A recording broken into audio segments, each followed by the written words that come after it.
స్వామి సిద్ధయోగి గారు ప్రస్తుతం నాతో పాటు ఉన్నారు. హిమాలయాల్లో ఉన్నప్పుడు ఎలా ఉంటుంది? నిజంగా ప్రపంచానికి తెలియని వింత ఏమైనా ఉందా అసలు అక్కడ? మన భారతదేశానికి శిరసే హిమాలయం. గాల్లో తపస్సు చేసి పైకి చేసే వాళ్ళు అక్కడే కాదు, మన ఆంధ్రప్రదేశ్లో కూడా ఉన్నారు. మనకు కనపడరు అని మేము ప్రమాణాలతో నిరూపిస్తాం. ఈ హిమాలయస్లో ఉన్న చాలా మంది యోగులకు కానీ అఘోరీస్కి కానీ 600, 700, 800 సంవత్సరాలు కూడా బతికున్న వాళ్ళు ఉన్నారు అని చెప్తారు. నిజమా అండి అది అసలుకి? 100% నాతో వస్తే నేను చూపించడానికి సిద్ధంగా ఉన్నాను. ఇప్పుడు మా గురువు గారికి 280 సంవత్సరాలు, మీ గురువు గారికి 300 సంవత్సరాలు, ఒక అతనికి అమరయోగి అమర్నాథ్. అసలు ఇన్ని సంవత్సరాలు అసలు అన్నం తినకుండా మంచినీళ్ళు తాగకుండా ఎలా ఉండగలుగుతున్నారు? సాధనలో ఉన్నప్పుడు సాధ్యమవుతుంది. ఇప్పుడు ఈ స్టార్డమ్ తగ్గిన కొంతమంది సెలబ్రిటీస్ కానీ, పవర్లో లేని పొలిటీషియన్స్ కానీ ఎక్కువ హిమాలయాస్కి వచ్చి యోగుల చేత కానీ అఘోరుల చేత కానీ పెద్ద పెద్ద పూజలు చేయించుకుంటారు. మళ్ళీ వచ్చిన తర్వాత బౌన్స్ బ్యాక్ అవుతారు. ఇది చాలా వరకు జరిగింది, ఇది జరుగుతుంది, ఇప్పటికి చేస్తున్నారు పూజలు అంటారు. నిజమా అండి? 100%. అవి పేర్లు చెప్పలేను కానీ హీరోయిన్స్లో చాలామంది శక్తి అర్పణ చేయించుకుంటారు. అది చాలా పవర్ఫుల్ వెపన్స్ అనమాట. అవి వేస్తే వాళ్ళు ఇంకా ఒక రేంజ్లో వెళ్ళిపోతారు. ఇప్పుడు పెద్ద పెద్ద వాళ్ళు పూజలు చేయించుకుంటే ఒక 100 కోట్లని ఇస్తారా ఒక పూజకి? ఒక పూజ పర్ఫెక్ట్గా చేయాలనుకుంటే నుంచి ఒక 50 lakhs వరకు ఇవ్వచ్చు. ఇంతకుముందు జ్యోతిష్యము మన పుట్టిన జన్మ నక్షత్రము లేకపోతే పుట్టిన తేదీ ప్రకారం చెప్పేవాళ్ళు. ఈ మధ్యకాలంలో కొంతమంది కేవలం వాయిస్ విని చెప్తున్నారంట. ఎవరైనా అలా చెప్పిన తర్వాత వాళ్ళ కష్టాన్ని మీరు తీర్చారా? నీ కష్టం కూడా తెలుసుకొని దాన్ని తీర్చగలిగితే నువ్వు చెప్పు. అది చేయరు. నేననేది ఏంటంటే అది చేయగలిగినప్పుడు నువ్వు చెప్పు. అఘోరులు కానీ లేకపోతే యోగులు కానీ చనిపోయినప్పుడు ఎలా బాడీని ఎలా క్రిమిషన్స్ చేస్తారు? నాలుక మడిచి ఇలా పైకి పెడతారు, కన్నులు ఇక్కడ పెడతాడు, అప్పుడు ఇక్కడి నుంచి ప్రాణం వదిలేస్తాడు. ప్రాక్టికల్గా చెప్తాడు. మగవాళ్ళు ఒంటి మీద అసలు బట్టలు లేకుండా నూలు పోగు లేకుండా స్నానం చేయకూడదు. స్నానం చేస్తే వచ్చే నష్టాలు కూడా చెప్పారు. ఏంటి అసలు దాన్ని? అది కట్టుకోకుండా చేస్తే వ్యాధులు వచ్చే ప్రమాదం ఉంది. రెండోది ఏంటంటే కొన్ని కర్మలు వస్తాయి. ఖచ్చితంగా అంగవస్త్రం లేకుండా స్నానం చేస్తే ధనాన్ని కోల్పోతారు. ధనముతో పాటు మానసిక సంతోషాన్ని కూడా కోల్పోతారు. ఒకసారి జుట్టు ఎన్ని సంవత్సరాల నుంచి అట్లా మీరు? 20 సంవత్సరాలు. ఈ పాదరస గుటిక స్వయంగా మూలికలతో తయారు చేస్తారు. ఇది ఉండడం వల్ల 100 కిలోమీటర్లు కూడా అతి సునాయాసంగా నడవగలరు. దృఢపక్షి గుడ్డుతో తయారు చేస్తాం మరలా దీన్ని. Hi, hello, welcome to Suman TV. నేను మీ రోషన్. దాదాపు 11 సంవత్సరాల వయసు ఉన్నప్పుడు ఆయన హిమాలయాల్లోకి వెళ్ళారనమాట. 11 సంవత్సరాలు ఉన్నప్పుడు హిమాలయాలకు వెళ్ళి దాదాపు 36 సంవత్సరాలు హిమాలయాలలో ఉండి తర్వాత ఇక్కడికి వచ్చారనమాట. ఆయన ఎవరో కాదు, స్వామి సిద్ధయోగి గారు ప్రస్తుతం నాతో పాటు ఉన్నారు. హిమాలయాలలో ఉన్న అఘోరీల గురించి లేకపోతే హిమాలయాలలో తపస్సు చేసే మునుల గురించి ఎన్నో తెలుసుకోవాలని ఎంతోమంది నన్ను అడిగారు కాబట్టి ఆయన ఇక్కడికి పిలిపించడం జరిగింది ఈరోజు. సో నమస్తే స్వామి సిద్ధయోగి గారు. నమో నమః. సో ఫస్ట్ ఆఫ్ ఆల్ చాలా చాలా సంతోషంగా ఉంటుంది కొంతమంది వ్యక్తులను కలిసినప్పుడు. ఎందుకంటే ఇప్పటికీ ఎంతోమంది ప్రజలకి అసలుకి హిమాలయాలలో ప్రపంచానికి తెలియని శక్తులు లేకపోతే ప్రపంచానికి ఇంకా తెలియని సరికొత్త స్థలం అంటే ప్లేస్లు ఏమైనా ఉన్నాయా అని చాలామందికి డౌట్ ఉంటుంది. మీరు 36 సంవత్సరాల పాటు అక్కడే మీ జీవితం మొత్తం కొనసాగింది కాబట్టి హిమాలయాల్లో ఉన్నప్పుడు ఎలా ఉంటుంది? నిజంగా ప్రపంచానికి తెలియని వింత ఏమైనా ఉందా అసలు అక్కడ? ఓం రత్నాకరాం ధౌతపధాం హిమాలయ కిరీటినిం బ్రహ్మరాజ ఋషి రత్నాఢ్యాం వందే భారత మాతరం. దత్తుడి ఆశీర్వాదములు, సుమన్ టీవీ ప్రేక్షకులందరికీ కూడా ఆశీర్వాదములు. మీరు అడిగిన ప్రశ్నలు చాలా అద్భుతమైనవి. అందరూ తెలుసుకోవాలని ఎప్పుడూ కుతూహలంగా ఉంటారు. ఖచ్చితంగా హిమాలయం అనేది ఒక మన భారతదేశమే కాదు, ప్రపంచానికి ఒక కిరీటం లాంటిది. ఆ కిరీటంలో మణులు, రత్నాలు అన్నీ ఎలా ఉంటాయో అలా మన భారతీయ శక్తి మొత్తం తల ఉంటేనే కదా బాడీకి విలువ ఉంటుంది. శిరస్సు, మన భారతదేశానికి శిరస్సే హిమాలయం. దాంట్లో ఎంతోమంది ఋషులు, యోగులు, సాధకులు, అసలు అడుగడుగున ఒక అద్భుతమైన సాధనా విధానాల్లో ఋషులు ఉండేవారు. వారు ఇక్కడ ఉన్నారు, ఇక్కడ లేరనే లేదు. అయితే కాలాంతరంగా కొంత లోపలికి వెళ్తున్నారు. 2000కు ముందు ఎక్కువగా యోగులందరూ కూడా మనకు నడుస్తుంటే అట్లా పక్కనే కుటీరం కనపడేది, మనం వెళ్ళేవాళ్ళం. ఒక్కొక్కరు హఠయోగులు ఉంటారు, జలయోగులు, తర్వాత గాల్లో తపస్సు చేసేవాళ్ళు, పైకి లేచి గాల్లో తపస్సు చేసి పైకి చేసేవాళ్ళు అక్కడే కాదు, మన ఆంధ్రప్రదేశ్లో కూడా ఉన్నారు. అంటే మనకు కనపడరు, కానీ మేము ప్రమాణాలతో నిరూపిస్తాం. ఓకే, ఎలా సాధ్యం అది అసలుకి? సైన్స్ పరంగా మనం తీసుకోవాలి ఫస్ట్. అంటే సైన్స్ నమ్ముతారు. ఈ సైన్స్ అంటే ఆధ్యాత్మికంగా సాధన చేయమంటే అది ఎక్కువ విశ్వసించారు. సైన్స్ ఏంటంటే మన లంగ్స్ ఇంతవరకే ఉంటాయి. మనం గాలి ఎక్కువగా లంగ్స్ పూర్తిగా తీసుకో. ఎప్పుడు లంగ్స్ పూర్తిగా లంగ్స్ ఇంత పొడుగు ఉంటాయి, అంటే పూర్తిగా వ్యాకోచన చెందుతాయి. అయితే ఈ ప్రాణాయామ కుంభకాలలో హైడ్రోజన్ అంటే విపరీతమైన హీట్ జనరేట్ అవుతుంది. అది హైడ్రోజన్ గాలిగా మారుతుంది. ఓకే, ఇప్పుడు హైడ్రోజన్ బెలూన్స్ ఎలా ఉంటాయి? అవును, వదలంగానే గాల్లో వెళ్తాయి. అలాగే మన బాడీ కూడా లిఫ్ట్ అవుతుంది. 100% నేను ప్రూవ్ చేస్తా. కాబట్టి కేవలం సాధనతోనే సాధ్యం. ప్రూవ్ చేస్తా. మీరు కూర్చోగలరా గాల్లో? అంటే ఇప్పుడు కాదు, చూసిన వాళ్ళు ఉన్నారు. నేను కూర్చున్నది, మా గురువు గారు ఇప్పటికీ ఉన్నారు, యోగానంద భారతి వారు. కొంచెం ప్రాక్టీస్ చేస్తే, అంటే ఒక 6 months 8 months అని, అంటే అలానే కూర్చొని ఉంటారు. ఇంకా మన ఇంటిది లిఫ్ట్ అవుతారు. అదే లిఫ్ట్ అయ్యేది సినిమాలలో చూసినట్టే కదా. ఇంకా మీరు అంటే మొబైల్లో మనం చూడొచ్చు. ఇప్పుడే యోగానంద భారతి అని కొడితే నీటి పైన 4 గంటలు పైన కూర్చొని రామాయణం చెప్తారు. అంటే నీటి పైన, అంటే ఇలా పడుకొని కాదు, నీ బాడీ మొత్తం ఇలా కూర్చొని ఉంటుంటారు. ఇక్కడికే నీళ్ళు ఉంటాయి. టీవీ వాళ్ళు ఇంటర్వ్యూ చేసి 4 గంటలు రామాయణం చెప్పారు. అంటే ఆయన లోపల బాడీలో ఎంత ఎనర్జీ ఉంటాయి పైకి నీటి మీద తేలడం. అసలు ఎలా పాసిబుల్ అసలు అది? చూడండి, కొట్టి చూడమంటే యోగానంద భారత్ అంటే మీకు అమ్మడే వస్తుంది. అందరికీ చూపించవచ్చు లైవ్లో. అదే యోగ సాధన 1:4:2 అని ఒక యోగ శాస్త్రం ఉంది.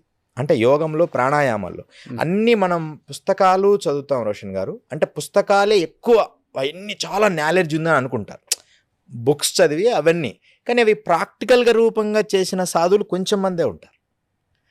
నాలెడ్జ్ బ్రెయిన్ వరకే వీళ్ళందరూ ఆపేస్తారు. ఓకే, ప్రాక్టికల్గా చేసేవాళ్ళు ఇన్ని పట్టుకోలేరు. అవసరమైంది ప్రాక్టీస్ చేసి వారు ఆనందంగా జీవిస్తారు. కానీ సిద్ధయోగి గారు, మీకు 11 సంవత్సరాల వయసులో హిమాలయాలకు ఎందుకు వెళ్ళాలనిపించింది? అసలు మిమ్మల్ని ప్రేరేపించిన అంశం ఏంటి అసలుకి? పుట్టుకతోనే అది సీడ్ ఏమో మనకు తెలియదు. వైదిక ధర్మాల్లోనే మేము జన్మ జరిగింది.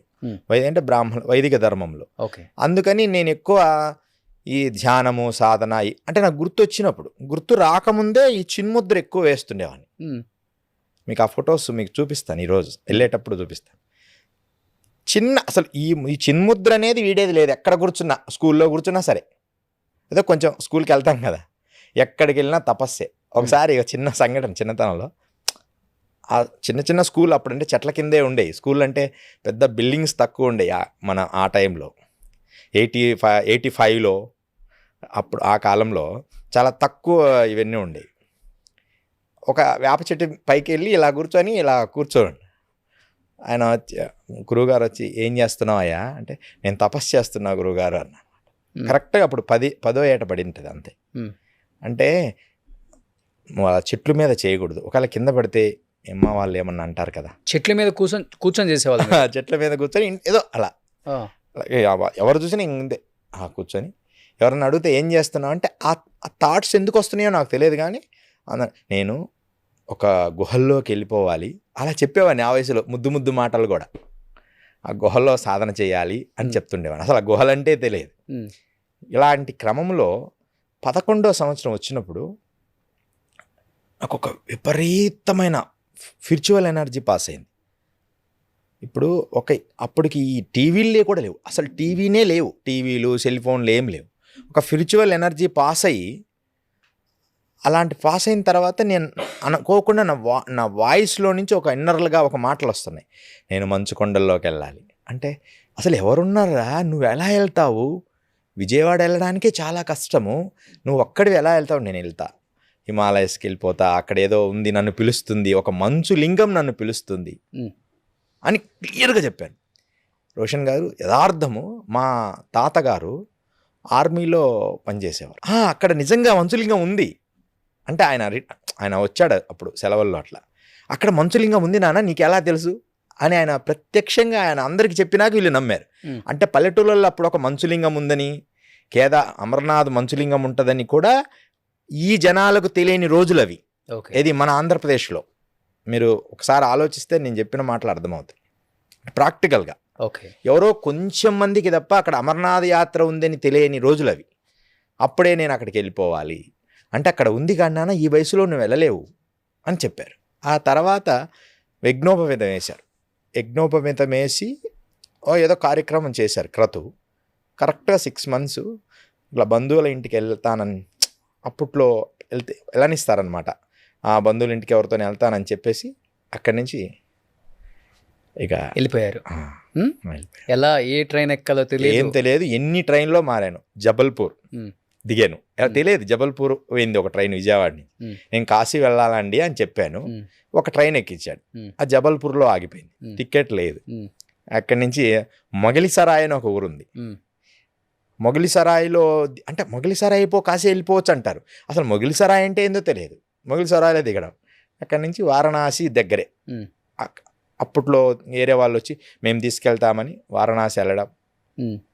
ఒంటరిగా ఉన్నాను కదా, ఎవ్వరూ రానిచ్చేవాళ్ళు కాదు. అంటే మనకు ఒక రూమ్ లాగా ఉండడానికి ఏమీ ఉండేది కాదు. అలా తిరుగుతూ ఉండేవాడిని. ఎక్కడ ఉండాలో తెలియదు, విపరీతమైన చలి. అలా తిరుగుతున్నప్పుడు ఒక ఆయనడు, ఇక్కడ సత్యలోక్ అని ఒకటి ఉంది, అక్కడ పంచలాగా ఉంటుంది ఆ ప్లేసు, మీరు అక్కడ ఉండండి వెళ్ళి. ఆయన ఇక్కడ ఉండి పంచలోని, ఆ పంచలో ఎదురుగానే శ్యామచరణ లాహిరి అని లాహిరి మహాశైల హౌస్. అది మన మహావతార్ బాబాజీ శిష్యులు లాహిరి మహాశైలు వారి హౌస్ ఉంది. ఆ హౌస్కి తాళం వేస్తుంది. ఒక బ్రాహ్మణుడు వచ్చి రోజు దీపం పెట్టి వెళ్ళేవాడు. అక్కడ ఈ పాలు పెరుగు అమ్మే అతను ఏం చేశారంటే, ఈ అబ్బాయి ఎవరున్నారండి, ఆ పంచలో పడుకుంటారు మీ దాంట్లో అని ఇతను అడిగాడు. అలా ఏమో అంటే విలువైన ఏం లేవు అప్పుడు ఆ కాలం. ఆ లోపల పడుకుని రోజు దీపం పెట్టు, అంతా ఊడ్చి ఇక్కడ సాధన చేసుకో అని చెప్పడం జరిగింది. సాధన అంటే కూడా ఏమో తెలియదు. అలా దీపం అలా పెట్టియడం, నమస్కారం చేసుకోవడం, ధ్యానం చేసుకోవడం, నది ఒడ్డుకు పోవడం, నదిని చూస్తూ ఉండడం కాశీలో. ఇలా నా ప్రస్థానం మొదలైంది. ఎవరు మీ గురువు గారు, మొదటి గురువు గారు? అమరయోగి అమర్నాథ్. వీళ్ళే నాకు దర్శనం ఇచ్చారు మా గ్రామంలో. ఒక దగ్గర పర్వతం మీద కూర్చుంటే అప్పుడు నాకు వాళ్ళు ఎవరో తెలియదు. ఇంకొంతకాలం తర్వాత వస్తాం నాన్న, నిన్ను మేము ప్రేరేపిస్తాం, నిన్ను తీసుకెళ్తామన్నా. ఈ విషయం అందరికీ కూడా చెప్పాను. అలా ప్రస్థానం మొదలైంది. ఇప్పటికి కూడా వాళ్ళు హిమాలయస్లో ఉన్నారు. ఇప్పుడు ఈ హిమాలయస్లో ఉన్న చాలామంది యోగులకు కానీ లేకపోతే ఈ అఘోరీస్కి కానీ 600, 700, 800 సంవత్సరాలు కూడా బతికున్న వాళ్ళు ఉన్నారు అని చెప్తారు. నిజమా అండి అది అసలుకి? 100% నిజం. నాతో వస్తే నేను చూపించడానికి సిద్ధంగా ఉన్నాను రోషన్ గారు. మీరు అంటే అందరినీ నేను తీసుకెళ్ళలేను. ఒకసారి మనం ప్రోగ్రామ్ ఇట్లా వెళ్దాం ఒకసారి హిమాలయస్ అంటే, జస్ట్ ఈ కెమెరాస్ ఇవన్నీ లేకుండా మనం ఉత్తరకాశీ నుంచి బయలుదేరదాం. నేను ట్రై చేస్తాను. ఇప్పుడు మా గురువు గారికి 280 సంవత్సరాలు, మీ గురువు గారికి 300 సంవత్సరాలు ఒక అతనికి, అమరయోగి అమర్నాథులు. వీళ్ళు ఎప్పుడు శరీరం తింటారు. వీళ్ళ అనుమతి వాళ్ళంతటా వాళ్ళు కలవాలనుకున్నప్పుడు మమ్మల్ని కలుస్తారు. ఇప్పటికీ వాళ్ళ ప్రేరేపణే మమ్మల్ని నడిపిస్తూ ఉంటుంది. అంటే సమాచారం ఎలా వస్తుంది? ఇప్పుడు ఒక రహస్యాన్ని అంటే ఇవన్నీ పబ్లిక్కి ఆ రకరకాల కామెంట్స్ వస్తాయని చెప్పాలి. ఈరోజు తెలియాలి అసలు చాలా వరకు. ఎందుకంటే దాన్ని ఒక ఉదాహరణకి ఈ మధ్యనే ఒక 1 year అయింది. అమరేశ్వర్ రాజేశ్వర్ శర్మ అని ఒక అతను ఉండేవాడు. Osmania university professor. ఆయన 100 years బతికారు. మనం ఈ మధ్య వెనకాల ఆయన ప్రత్యక్షంగా చూశారు మా గురువుగారితో మాట్లాడుతుంటే. అప్పటి నుంచి ఆయనకు మాకు స్నేహం ఏర్పడింది. భారతి గారని వారి డాటర్, ఆవిడ కూడా మంచి స్నేహము. ఆయన ఒక రకంగా గురువు. ఆయన దగ్గర నేను సంస్కృతాన్ని నేర్చుకుంటుండేవాడిని అప్పుడప్పుడు. ఓకే. అంటే నేను భారత పర్యటన చేశాను. భారత పర్యటన 16,000 కిలోమీటర్లు చేశాను మొత్తం కాలినడక. అలా అప్పుడు ఈయన దగ్గర నేను కొంతకాలం సంస్కృత అధ్యయనము, శ్లోకాలు ఎలా చదవాలి అలా చేస్తున్నప్పుడు ఒకసారి నది ఒడ్డున అలా కూర్చుంటే ఆయన ఇలా కూర్చున్నారు. మా గురువుగారు ఆకాశం నుంచి ఇలా దిగారు. అలా అలా దిగుతూ అంటే ఇది యథార్థం నమ్మాల్సిందే.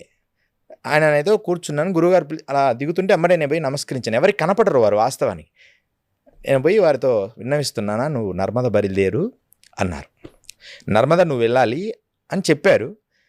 ఇక్కడ చూసి ఎవరితో పెద్ద ఆయన ఎవరితో నువ్వు మాట్లాడుతున్నావు అన్నారు. గురువుగారు మీకు కనిపించారా అంటే ఎవరో ఒక ఆయనతో మాట్లాడుతున్నావే అన్నారు. కొంచెం పెద్దవాడు, సాధకుడు కాబట్టి ఆయన కనిపించారు. ఆయన అప్పటి నుంచి నా స్నేహం ఆయన వదలలేదు చివరి వరకు కూడా. నా వీడియోస్ కూడా మీకు చూపిస్తాను. ఆయనతో లాస్ట్ పెద్ద ఆయన అనమాట, మన అమరేశ్వరం గారితో. అలా అంటే ఇవన్నీ సత్యం ఉంటే సత్యము, సత్యం లేదంటే లేదు. నిజంగా భగవత్ శక్తి ఉంది. ఒకవేళ భగవత్ శక్తిని పక్కన పెట్టండి, ఒక మానవుడు ఒక దివ్యమైన శక్తిగా మారడానికి మన బాడీకి ఏదైనా సాధ్యమే. ఈ కంప్యూటర్ ప్రపంచ అతీతంగా ఏదైనా సాధ్యమే. అది యథార్థం. మనిషికి ఆహారం, మంచినీళ్ళు చాలా ఇంపార్టెంట్. అవి లేకుండా 300-400 సంవత్సరాలు మీ గురువులు ఇప్పటికీ బతికుండి తపస్సు చేస్తున్నారు అంటే ఎవరు అన్నారు ఇంత గుళికలు అంటే ఏంటండి, దేని నుంచి తయారు చేస్తారు అవి అంటే అవి వేసుకోవటం వల్ల శక్తి ఏమొస్తుంది, అసలు ఇన్ని సంవత్సరాలు అసలు అన్నం తినకుండా మంచినీళ్ళు తాగకుండా ఎలా ఉండగలుగుతున్నారు? సాధనలో ఉన్నప్పుడు సాధ్యమవుతాయి. అది నేను కూడా అనుభవించాను కాబట్టి పరిపూర్ణ సాధన, డెడికేటెడ్గా. అయితే ఈ సాధన అనేది ఆత్మపరంగా దైవపరంగా విశ్వసిస్తే నిజం. అయినా మన బాడీ ఎంత గొప్పదంటే మనము దానికి కనెక్ట్ కావాలి. మన బాడీకి కనెక్ట్ కావాలి. దాన్ని పంచకోశములు అంటారు. అన్నమయ, ప్రాణమయ, మనోమయ, విజ్ఞానమయ, ఆనందమయ కోశాలు. ఇవి స్పష్టంగా వాడితే నేను నిరూపిస్తాను అంటున్నా. స్పష్టంగా వాడితే మనం ఒక 5 రోజులు 3 రోజులు ముందు స్టార్ట్ అవుతుంది. మనం భౌతికమైన అంటే ఎక్కువ శ్రమతో కూడిన పనులు లేకుండా మాట్లాడడానికి శక్తి ఉంటుంది, మౌనంగా ఉండొచ్చు. వీటిని శుద్ధంగా చేసుకోగలగాలి. వాటికి మనం చేయాల్సిందంటే మంచి ఆహారం తీసుకోవాలి. తీసుకున్నప్పుడు అలా తీసుకుంటున్నప్పుడు అన్నీ శుభ్రపడినప్పుడు నీకు ఇంకా ఆహారం, ఫుడ్ అవసరం రాదు. కొద్ది రోజుల తర్వాత ఎనర్జీగా మారిపోతుంది. అసలు అఘోరీలు అన్నం తినరా, మంచినీళ్ళు తాగరా? ఎందుకు తాగరు? తాగుతారు. అన్నం తింటారు, మంచినీళ్ళు తాగుతారు. కానీ వారికి తినాలనిపించినప్పుడే తింటారు, తాగాలిచ్చినప్పుడే తాగుతారు. ఎక్కడి నుంచి వస్తుంది ఫుడ్ అక్కడ హిమాలయాల్లో? ఏది దొరికితే అది. ఇప్పుడు బాగా దొరుకుతుంది రోషన్ గారు. అప్పుడు కష్టం, కానీ అప్పుడు ఎప్పుడో ఒక్కసారి దొరుకుతుంది. యాపిల్ పండ్లు తింటాం.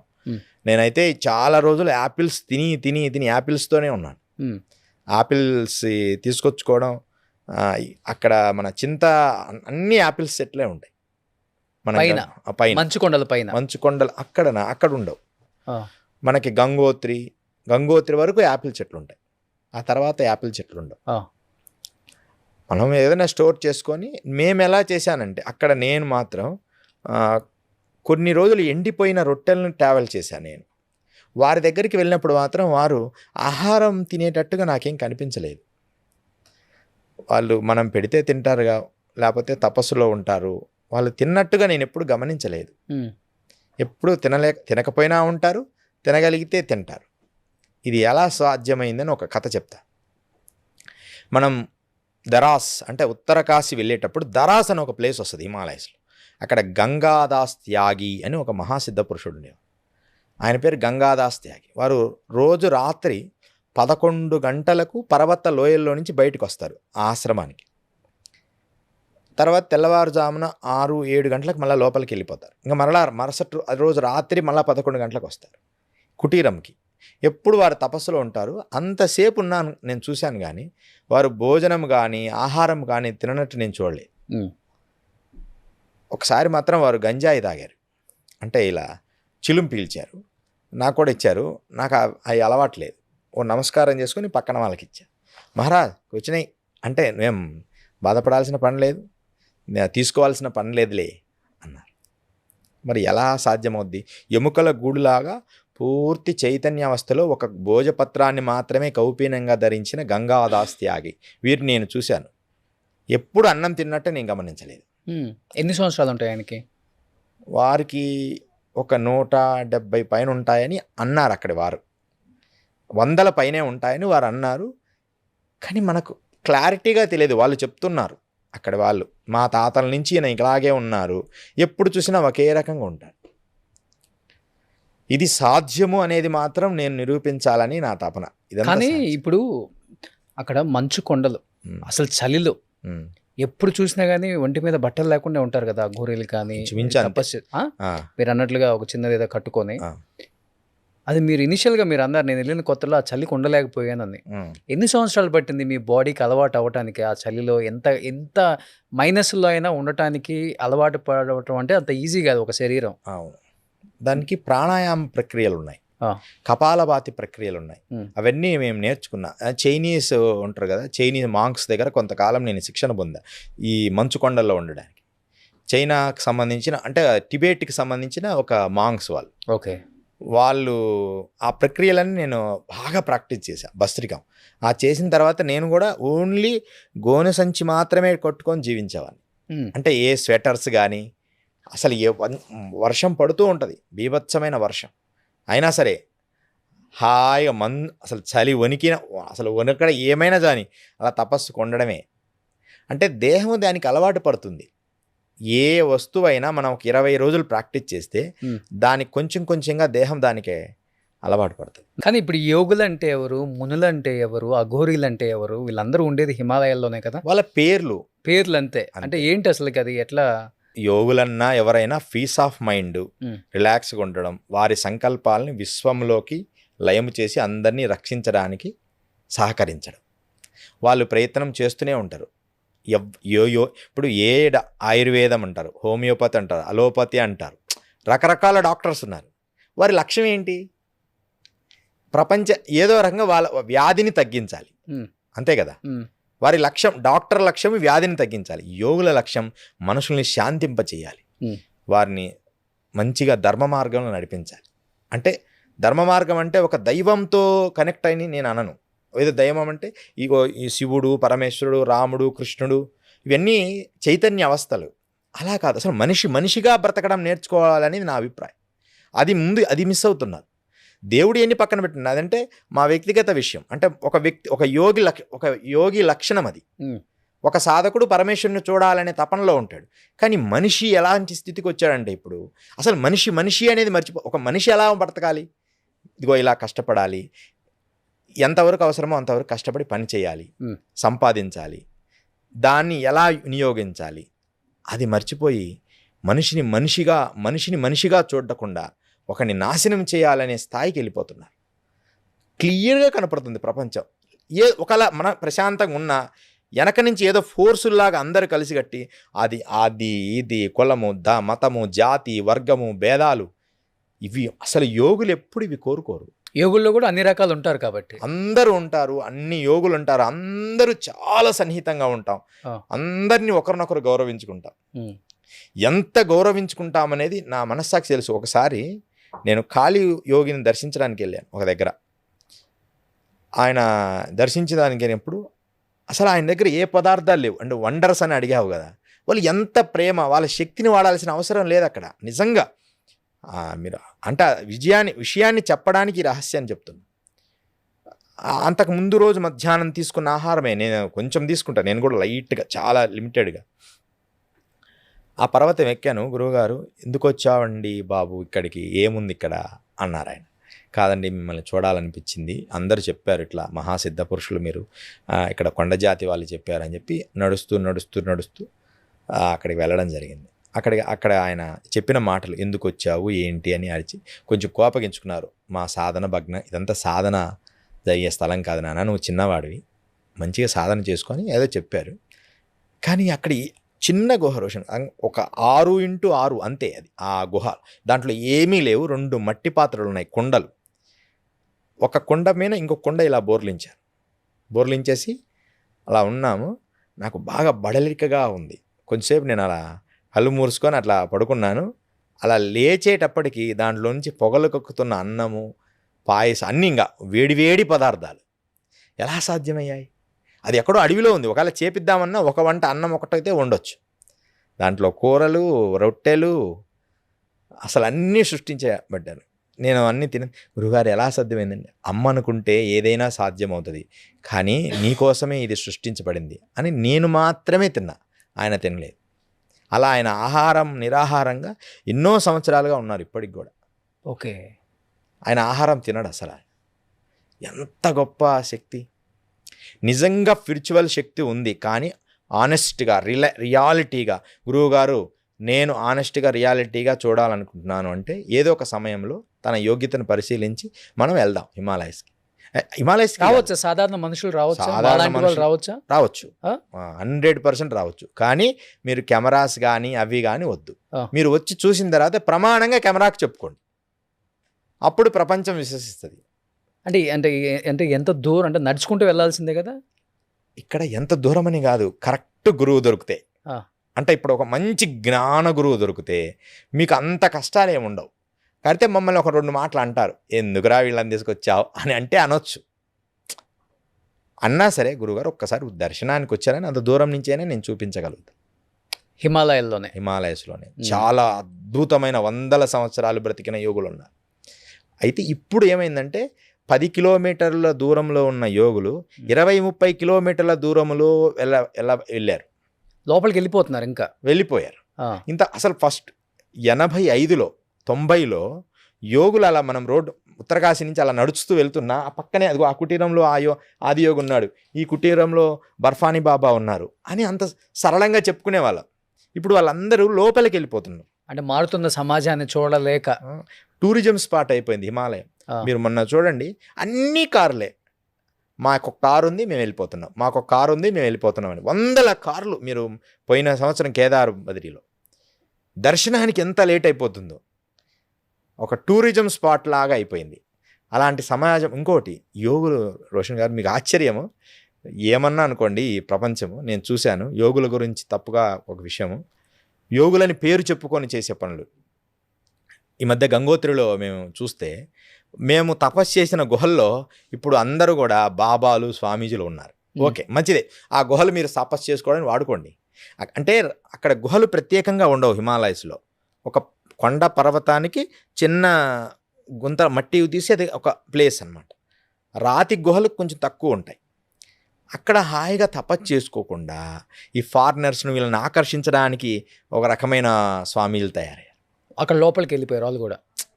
ఫారినర్స్ వీళ్ళందరినీ ఆకర్షించడానికి వాళ్ళని ఆకర్షిస్తున్నారు ఈ విభూదులు రకరకాలుగా పెట్టిన సాధువులు. వచ్చి మీరు కాఫీ తాగుతారా, ఫిల్టర్ కాఫీ తాగుతారా అని అడుగుతున్నారు. నేను మౌనంగా చూస్తున్నా. అంటే ఒకరిద్దరు, అందరి గురించి నేను చెప్పడం లేదు. అసలు ఆ స్థలానికి పోయింది తపస్సు చేయడానికి, కానీ వాళ్ళు వచ్చిన వాళ్ళకి నువ్వు ఫిల్టర్ కాఫీలు వేయడానికి కాదు కదా నువ్వు యోగి అనిపించుకునేది. అంటే అలాంటి యోగులు తయారయ్యారు ఈ టెక్నాలజీ రావడం వల్ల. సెల్ ఫోన్ వచ్చిన తర్వాత చాలా మార్పు జరిగింది. వారి కళ్ళల్లో దివ్య తేజస్సు లేనే లేదు. ఈరోజు రోజు నిత్యం లేచి గాయత్రి మంత్ర అనుష్ఠానం చేసి 1,00,000 జపం చేసి ఎంత నిష్టగా అలా చూడంగానే పద్మాలు వికసించిన దివ్య చైతన్యం, న్యాచురల్ చైతన్యం, ఆర్భాటము హంగులు లేని చైతన్యం ఎంత అద్భుతంగా ఉండేది. ఈరోజు అది లేదు. జస్ట్ యోగిలాగా ఇంగ్లీష్ మాట్లాడతారు, హిందీ మాట్లాడతారు, అదేదో గ్రేట్ అనుకుంటారు ఇంగ్లీష్ మాట్లాడితే. అలాంటి పరిస్థితికి రావడం వల్లే మీరందరూ కూడా నిజమైన యోగుల్ని చూడలేకపోతున్నారు ఈ ప్రపంచం. ఇప్పుడు సాధారణ మనుషులు కొంతమంది ఎవరైనా హిమాలయ పర్వతాల మీదకి రావటం, కొంతమంది యోగుల్ని కానీ అఘోరుల్ని కానీ కలవటానికి ప్రయత్నించడం కానీ జరుగుతూ ఉంటుందా? ఎందుకు జరగదు? జరుగుతుంటాయి. దర్శనం కూడా ఇస్తేనే సాధ్యం అంటుంటారు. దర్శనం కూడా ఇస్తారు, కానీ మీరు ఆయనకు అంత వయసుని ఎలా క్యాలెక్ట్ చేయలేరు కదా. అవును, మనం చేయలేము. బట్ కోపడుతుంటారు వాళ్ళు కొంచెం. అస్సలు నిజమైన యోగులు వీళ్ళకు దర్శనం ఇవ్వాలన్నా ముందు ప్లాన్ వేసుకొనే వస్తారు. వారికి ఈ నేత్రాల కంటే 3వ నేత్రం బాగా పనిచేస్తుంది.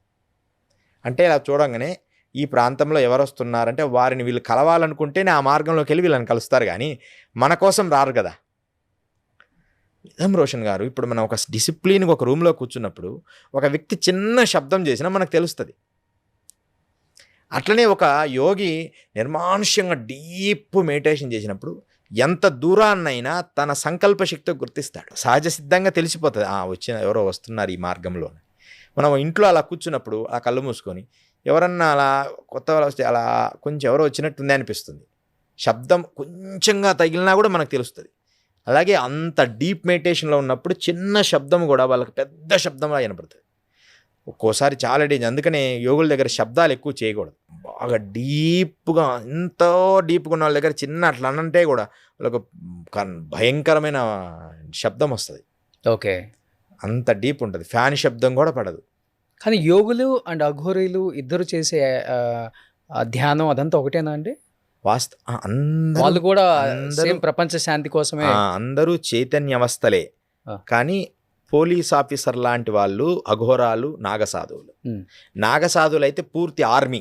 ఇప్పుడు మన ఇండియన్ ఆర్మీ అంటే నాగసాధువులు. వాళ్ళు ఆర్మీ ఎలా ఉంటారు? చాలా స్ట్రాంగ్ ఉంటారు. అఘోరాలు వేరు. అఘోరాలు సాంప్రదాయబద్ధంగా వచ్చిన వాళ్ళు. మత్స్యేంద్రనాథుడు నుంచి గోరక్షనాథుడు నుంచి వరుసగా ఇలా పరంపర కొనసాగుతూ వచ్చిన వారు అఘోరాలు. వాళ్ళ విధానం వేరుంటుంది. వాళ్ళది ఎలా ఉంటుంది అసలుకి? వాళ్ళది మాత్రం అంటే అన్నిటిలో కూడా వివాహాలు ఉంటాయి. నాగసాధువులు ఉంటాయి, అఘోరాల్లో ఉంటాయి. చేసుకోపో కానీ చేసుకున్న తర్వాత 5 స్టెప్స్ ఉంటాయి. దానికి మొదట ఒక రుద్రాక్ష వేస్తాడు, తర్వాత రెండో స్టెప్లో రెండో రుద్రాక్ష వేస్తారు. అంటే రూల్స్ పెట్టి. కానీ ఆ రూల్స్ ఇప్పుడు ఎవరు పాటించడం లేదు. ఓన్లీ మొదట అఘోర అయిపోగానే నేను అఘోర అయిపోయా అని చెప్పి విభూతి పెట్టుకోవడం, అఘోరి అయిపోవడం. ఏదనంటే నేను అఘోరిని అంటారు. అఘోరి అంటే వేషం వేసుకొని ఏదో కొద్దిగా సాధన చేశామని చెప్పి, లేకపోతే ఏదో ఇంటర్వ్యూస్, ఇలాంటి వాటిల్లో అఘోరాలు కాలేరు. దానికి చాలా డిసిప్లిన్ చాలా అవసరం. ఆ డిసిప్లిన్ మాటల వరకే పరిమితం కాకుండా రియాలిటీలో కూడా ఉండగలిగితే వాడు అఘోర అవుతాడు. కానీ వాళ్ళు మాటల పనికే పరిమితం. అఘోర్ అంటే చక్కగా మందు తాగాలి, మాంసం తినాలి, శ్మశానంలో ఉండాలి, ఇవే అనుకుంటుంటారు. ఇది కరెక్ట్ కాదు. ఎందుకు ఉండాలి? నువ్వు లోపల ఇది కరెక్ట్గా లేదు. నిజంగా అది ఎందుకు వాడతారంటే భైరవ తంత్రములో ఒక భాగాలవి. వాటికి నైవేద్యం పెట్టినప్పుడు వాడతాం అంతే. ఇంకా రోజు అదే పనిగా తీసుకురాండి. ఇట్లాంటి అఘోరాలు ఎక్కువ అయిపోయారు. కొంతమంది ఫేక్గా ఉండేవాళ్ళు. అవన్నీ ఉన్నాయి, కానీ ఎంతవరకు వాడాలి? లిమిటెడ్గా. ఇప్పుడు మనం వాటర్ ఉంది, వాటర్ కూడా మితిమీరి ప్రవహిస్తే ప్రళయం వస్తుంది. దాన్ని కొంచెం తాగితే మన దేహం ఇబ్బంది అవుతుంది. మనకు వాటర్ మార్నింగ్ లేచినప్పుడు కొంచెం తాగాలి, ఒక 1/2 లీటర్, తర్వాత మళ్ళీ గ్యాప్ ఇచ్చాలి. అంటే అలాగే యోగి ఎప్పుడు ఏది ఎంత అవసరమో చేయడమే. అఘోరి కానీ, సాధువులు కానీ, యోగులు కానీ, తపస్సులు కానీ వాళ్ళకి ఇచ్చిన లిమిట్లోకి చేయగలిగితే వాళ్ళు యోగులు, అఘోరాలు అవుతారు. వాళ్ళు ముగ్గురు కలిసే ఉంటారు అక్కడ హిమాలయాల్లో? అందరూ కలిసి ఉంటారు. నాగసాధువులు, అఘోరీస్ అందరూ కలిసి ఉంటారు. ఒకరినొకరు భలే రెస్పెక్ట్ ఇచ్చుకుంటారు. అంటే ఒకే దగ్గర ఉండరు. ఇప్పుడు ఆ కాళీకంబాళిలో ఒకరు ఉంటారు, తర్వాత రామానంద సేవాసనంలో కొంతమంది ఉంటారు, తర్వాత ఇంకో ఇట్లా ఒక అఖాడాస్లా ఒక్కొక్క డిఫరెంట్ ఉంటాయి. వాళ్ళ ప్లేసుల్లో వాళ్ళు ఉంటారు. కానీ ఎవరి ప్లేసుల్లో ఎవరైనా పోయి ఉండొచ్చు. ఇప్పుడు బర్ఫానీ బాబా కేదార్లో మనం వెళ్ళొచ్చు, మీకు చూపిస్తా. మనం ఎన్ని రోజులైనా ఉండొచ్చు అక్కడ. 6 నెలలు ఓపెన్ చేస్తే 6 నెలలు కూడా మనం ఆయన దగ్గర ఉండొచ్చు. చక్కగా మనకు ఉదయాన్నే అంత ఆహారము, అంత టీ అది ఇస్తారు. తపస్సు చేసుకోండి. అలా కాదు, భిక్షాటన చేయాలి, డబ్బు సంపాదించాలనే విషయంలో ఉన్న వాళ్ళు అఘోరాలు ఎలా అవుతారు? వేషానికి అఘోరం అనేది ధన సంపాదన కోసం కాదు. వచ్చేటప్పుడు రాని, ఒకవేళ నిజంగా వస్తే తీసుకోవచ్చు. ఎందుకంటే భిక్షం తీసుకపోతే నన్ను ముందు నడవలేడు. కానీ ఇది ఎంత అవసరమో అంత తీసుకో. కానీ నేను విన్నాను, ఇప్పుడు ఈ స్టార్డమ్ తగ్గిన కొంతమంది సెలబ్రిటీస్ కానీ, పవర్లో లేని పొలిటీషియన్స్ కానీ, లేకపోతే బిజినెస్లో అపజయాలు వచ్చిన వాళ్ళు కానీ ఎక్కువ హిమాలయాస్కి వచ్చి యోగుల చేత కానీ, అఘోరుల చేత కానీ పెద్ద పెద్ద పూజలు చేయించుకుంటారు. మళ్ళీ వచ్చిన తర్వాత వాళ్ళు బౌన్స్ బ్యాక్ అవుతారు. ఇది చాలా వరకు జరిగింది, ఇది జరుగుతుంది, ఇప్పటికీ చేస్తున్నారు పూజలు అంటారు. నిజమా అండి? 100% నిజం. అలాంటి మా జీవితాల్లో కూడా చేసాం అట్లా. అవి పేర్లు చెప్పలేను కానీ. హీరోలకు చేశారా, పొలిటీషియన్స్ చేశారా? చేశారు. హీరోయిన్లకు చేసాం, పెద్దవాళ్ళకి, చాలా చాలా పెద్దవాళ్ళకి చేసాం, పొలిటీషియన్కి చేసాం. కానీ మేము ముఖ్యమంత్రి స్థాయి వ్యక్తులు కూడా వస్తారా అక్కడికి? ముఖ్యమంత్రి స్థాయి వ్యక్తులు కూడా వస్తారా? ముఖ్యమంత్రి స్థాయి వ్యక్తులు కాదులే కానీ హర్యానా రాష్ట్రానికి సంబంధించిన పెద్దవాళ్ళు, అడిషనల్ సెక్రటరీ, హర్యానా రాష్ట్రానికి సంబంధించిన వాళ్ళకు చేశాం. హర్యానా రాష్ట్రం మహేష్ అని హీరో ఉన్నాడు, హర్యానా రాష్ట్రం హీరో. అతను ఎప్పుడు మా పరిధిలో చాలా చేపించుకున్నారు. మన తెలుగు వాళ్ళు కూడా వస్తుంటారా? తమిళ్, తెలుగు తెలుగు కొంచెం తక్కువ. అదే వస్తుంటారు. వస్తారు ఆ? అంటే సీక్రెట్ కొన్ని అడుగుతారు, నేను చేయను అంటాను అవి. ఆ, అంటే నేను కొన్ని డిసిప్లిన్స్ పెట్టుకున్నాను. ఆ డిసిప్లిన్ క్రాస్ కావడం నాకు ఇష్టం ఉండదు. నేను నా శిష్యుల్ని తయారు చేస్తున్నాను. ఇప్పుడు వాళ్ళతో ఏమన్నా భవిష్యత్తులో చేపిస్తాను, కానీ నేను అవి చేయను. ఎందుకంటే వాళ్ళు ఏమని అడుగుతారంటే, రోషన్ గారు రియల్గా చెప్తున్నా, మీరు శక్తి తర్పణం చేయండి అని అడుగుతారు. అంటే ఏంటి? అంటే మా ఎనర్జీ లెవెల్స్లో మనకు పూర్తిగా ఎక్కువ పాస్ చేయండి అని. అంటే నేను ఎంతకాలం, అంటే నేను ధనంకో అమ్ముడు పోలా, ఇంతకాలం నేను తపస్సు చేసిన శక్తి మీరు అడిగిన దానికి దారబోయాలా? చాలా సీక్రెట్గా జరుగుతుంది. హీరోయిన్స్లో చాలామంది శక్తి తర్పణ చేయించుకుంటారు. అది చాలా పవర్ఫుల్ వెపన్స్ అనమాట. అవి వేస్తే వాళ్ళు ఇంకా ఒక రేంజ్లో వెళ్ళిపోతారు. కానీ మేము ఎలా వాళ్ళకి కాంట్రాక్ట్ హిమాలయస్కి ఎలా వస్తారు? అంటే హిమాలయ ఫ్లైట్ దిగితేనే తెలిసిపోతుంది కదా. కొంతమంది ఎవరో ఉంటారు, వాళ్ళ ఫ్రెండ్స్ ఎంక్వైరీ చేయమంటారు, నెంబర్స్ ఏదో సేకరిస్తారు. ఇప్పుడు మనం ఇంటర్వ్యూ చేసినాక మీకే ఫోన్ వస్తుంది, మీరు అడిగితే ఖచ్చితంగా ఇవ్వాల్సి వస్తుంది నెంబర్. అట్లా ఏదో రూపంలో పట్టుకుంటారు. ఇలా కనపడకపోతే ఏదో కాంటాక్ట్స్ ఉంటాయి. ఇప్పుడు బయటికి కనపడకున్న కాంటాక్ట్స్ ఎక్కువ ఉంటాయి గురువులకి. మీరు బయట అసలు ఊహించారు, అతను వచ్చాడా మీ దగ్గరికి అంటారు. డిసిప్లిన్, వాళ్ళు కూడా మామూలు వాళ్ళు కాదు, ఇతని డిసిప్లిన్ గలవాడే, ఇతన్ని మనం ఖచ్చితంగా ఇతని దగ్గరికి వెళ్తే మనం సక్సెస్ అవుతాం అనే వాళ్ళని వాళ్ళు ఎంచుకుంటారు.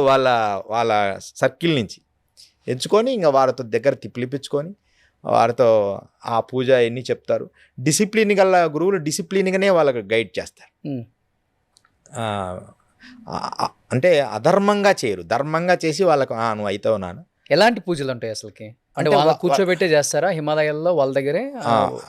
ఆల్మోస్ట్ కూర్చోబెట్టి ఖచ్చితంగా వన్ డే అయినా కూర్చోవాలి వాళ్ళతో పాటు. ఆ చలిలో అయినా కూర్చోవాలి, మండుతున్న మంట ఎదురుగైనా కూర్చోవాలి. ఒక పర్సన్, రోషన్ గారు, ఒక పర్సన్ నన్ను అడిగారు. అంటే నేను అంతకుముందు చాలామందికి చేశాను ఇవి. అంటే నిజంగా అవసరం అంటే, పాపం కష్టాల్లో ఉన్నాడు కదా, ధర్మవంతుడు, నేను మెయిన్ ధర్మాన్ని చూస్తే ఎక్కువ ధర్మం. కానీ ఒక పర్సన్ అడిగితే నీకు నేను ఎందుకు చేయాలి అని. అప్పట్లో నేను కొంచెం గట్టిగా చెప్పేవాడిని, నేను ఎందుకు చేయాలి, చేయకపోతే మా కాంటాక్ట్స్ అన్నీ మేము ఆపేస్తాం, మీరు చెయ్యాలి మాకు అంటే ఇట్లా బెదిరింపులు కూడా వస్తాయి. అంటే ఏం చేస్తారు వాళ్ళు? ఇప్పుడు డబ్బులు తీసుకొని యోగులు ఇంకెప్పుడు హిమాలయాల్లో ఉంటారు, డబ్బు కోసం అమ్ముడుపోరు. నిజమైన యోగులు, నిజమైన అఘోరీలు డబ్బు కోసం అమ్ముడుపోరు. వాళ్ళు సమాజ శ్రేయస్సు కొరకు, లేకపోతే భారతదేశం, ఈ ప్రపంచం అంతా అంతే వాళ్ళ కోసమే. యోగులు దగ్గర ధనం ఉందంటే, రియల్ యోగులకు చెప్తాను నేను, అది సంఘానికి సమాజానికే వెళ్తుంది. నేను కళ్ళారా చూశాను. లక్ష్మణ్ దాస్ అవధూత్ అని గంగోత్రిలో ఉండేవారు. వారు ఒక గవర్నమెంట్ని నడిపారు. అంటే సేవ కోసం అంటే అంత చేశారు. ఉత్తర భారతదేశంలో అందరికి ఫింక్షన్లు ఇచ్చాడు, అంటే యోగులందరికీ. ప్రతి నెల హరిద్వార్లో, ఋషికేశ్లో కొన్ని 100 మందికి 1000 రూపాయలు ఫింక్షన్ లాగా ఇచ్చారు. కార్డు తయారు చేసుకోవడం, లక్ష్మణ్ దాస్ కార్డ్, అవధూత కార్డ్. దాంట్లో ఫింక్షన్ అంటే ఆయనకు వచ్చిన లక్షల కోట్లు వచ్చిన డబ్బుని అందరికి పంచేవాడు. అంటే ఆయన పూజలు చేయించుకున్నారు, ఫలించిన తర్వాత ఆ డబ్బు ఆయనకు పంపిస్తారు. అది ఆయన ట్రస్ట్ ద్వారా అందరికీ పంచేవారు. కానీ అసలు ఆయనకు ట్రస్ట్ అంటే కూడా తెలియదు. గంగోత్రిలో ఒక గుహలో ఎప్పుడు అమ్మవారి సాధన చేసుకుంటుంటారు. ఇప్పుడు ఈ మధ్య లేరులేండి, ఒక 5 years అయింది. కానీ అలాంటి యోగులు ఉన్నారు. ఇప్పుడు ఉన్నారు సియారాం బాబా, మొన్న కుంభమేళా తర్వాత ఆయన కాలం సిద్ధైక్యమంది. వారితో నేను ఎన్నో రోజులు జీవించాను. వారితో కూడా 10 రూపాయలు తీసుకుంటారు రోషన్ గారు. వచ్చిన భక్తుడి దగ్గర 10 రూపాయలు. ఒక గవర్నమెంట్ చేయలేని సేవలు చేశారు. ఓన్లీ 10 రూపీస్ తీసుకొని అందరికీ ఇల్లులు, బాత్రూమ్లు అన్నీ కట్టించారు. ఆ మధ్యప్రదేశ్ ఓంకారేశ్వర్ దగ్గర సియారాం బాబా 110-120 సంవత్సరాల యోగి ఆయన దీపం ఇలా వెలిగించి చాలా ఫేమస్ అయ్యారు. ఇట్లా వంగిపోయి ఉంటారన్నమాట, హనుమంతుల్లాగా. ఎంత వీళ్ళు ఇప్పుడు పెద్ద పెద్ద వాళ్ళు పూజలు చేయించుకుంటే 100 కోట్లని ఇస్తారా ఒక పూజకి? అట్లేమి ఇంత పెద్ద ఎత్తున చేయాలంటే వాళ్ళు ఎన్ని 100 కోట్లు ఇస్తే అంత అవసరం ఉండదు. కానీ అంటే కరెక్ట్గా వారి శక్తి ఎంతైనా వాళ్ళు ఇవ్వచ్చు. కానీ ఒక పూజ పర్ఫెక్ట్గా చేయాలనుకుంటే పెద్ద పూజలు కూడా ఉన్నాయి. మినిమంలో ఈ కలియుగానికి తగినట్టు ఒక 5 lakhs నుంచి ఒక 50 lakhs వరకు ఇవ్వచ్చు. ఎంత ఇస్తే అంత పరిణామంలోనే ఆ పూజ జరుగుతుంది. ఏదో ఉంటే 5-6-10 లక్షలు తీసుకుంటారేమో గురువులు, అంతే. ఎందుకంటే ఆ సిస్టమ్ కోసం కష్టపడతారు కాబట్టి. కానీ కృష్ణ గారు, ఈ సభాముఖంగా ఒకటి చెప్పాలనుకున్నాను, అందరికీ తెలియాలి.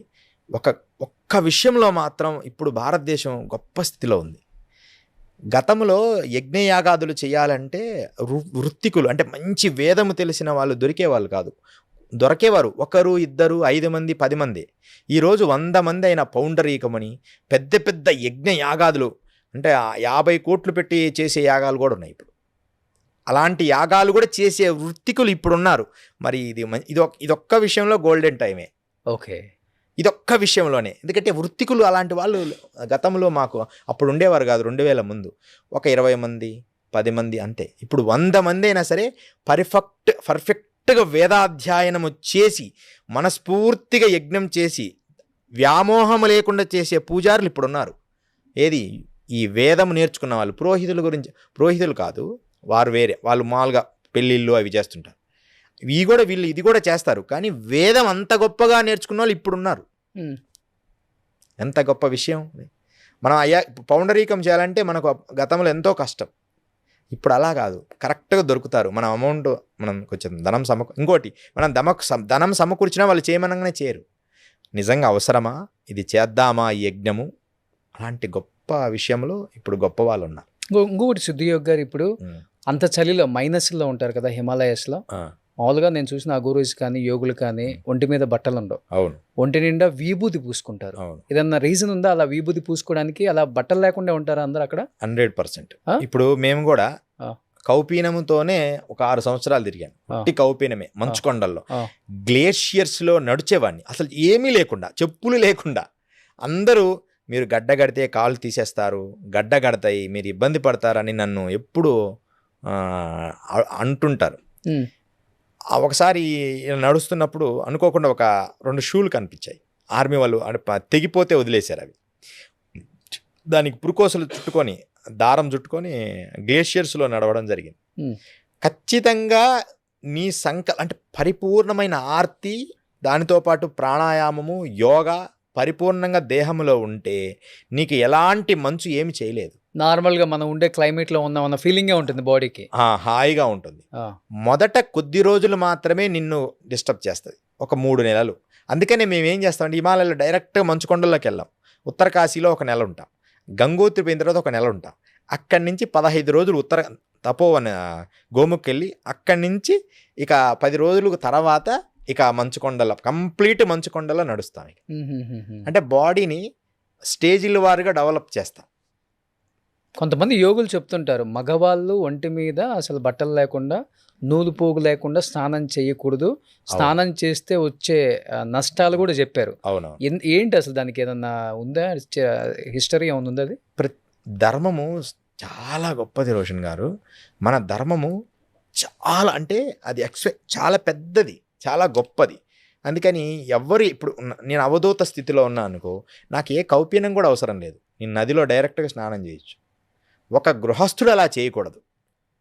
ఓకే, యోగులు ఏమీ లేకుండా కూడా స్నానం చేయొచ్చు.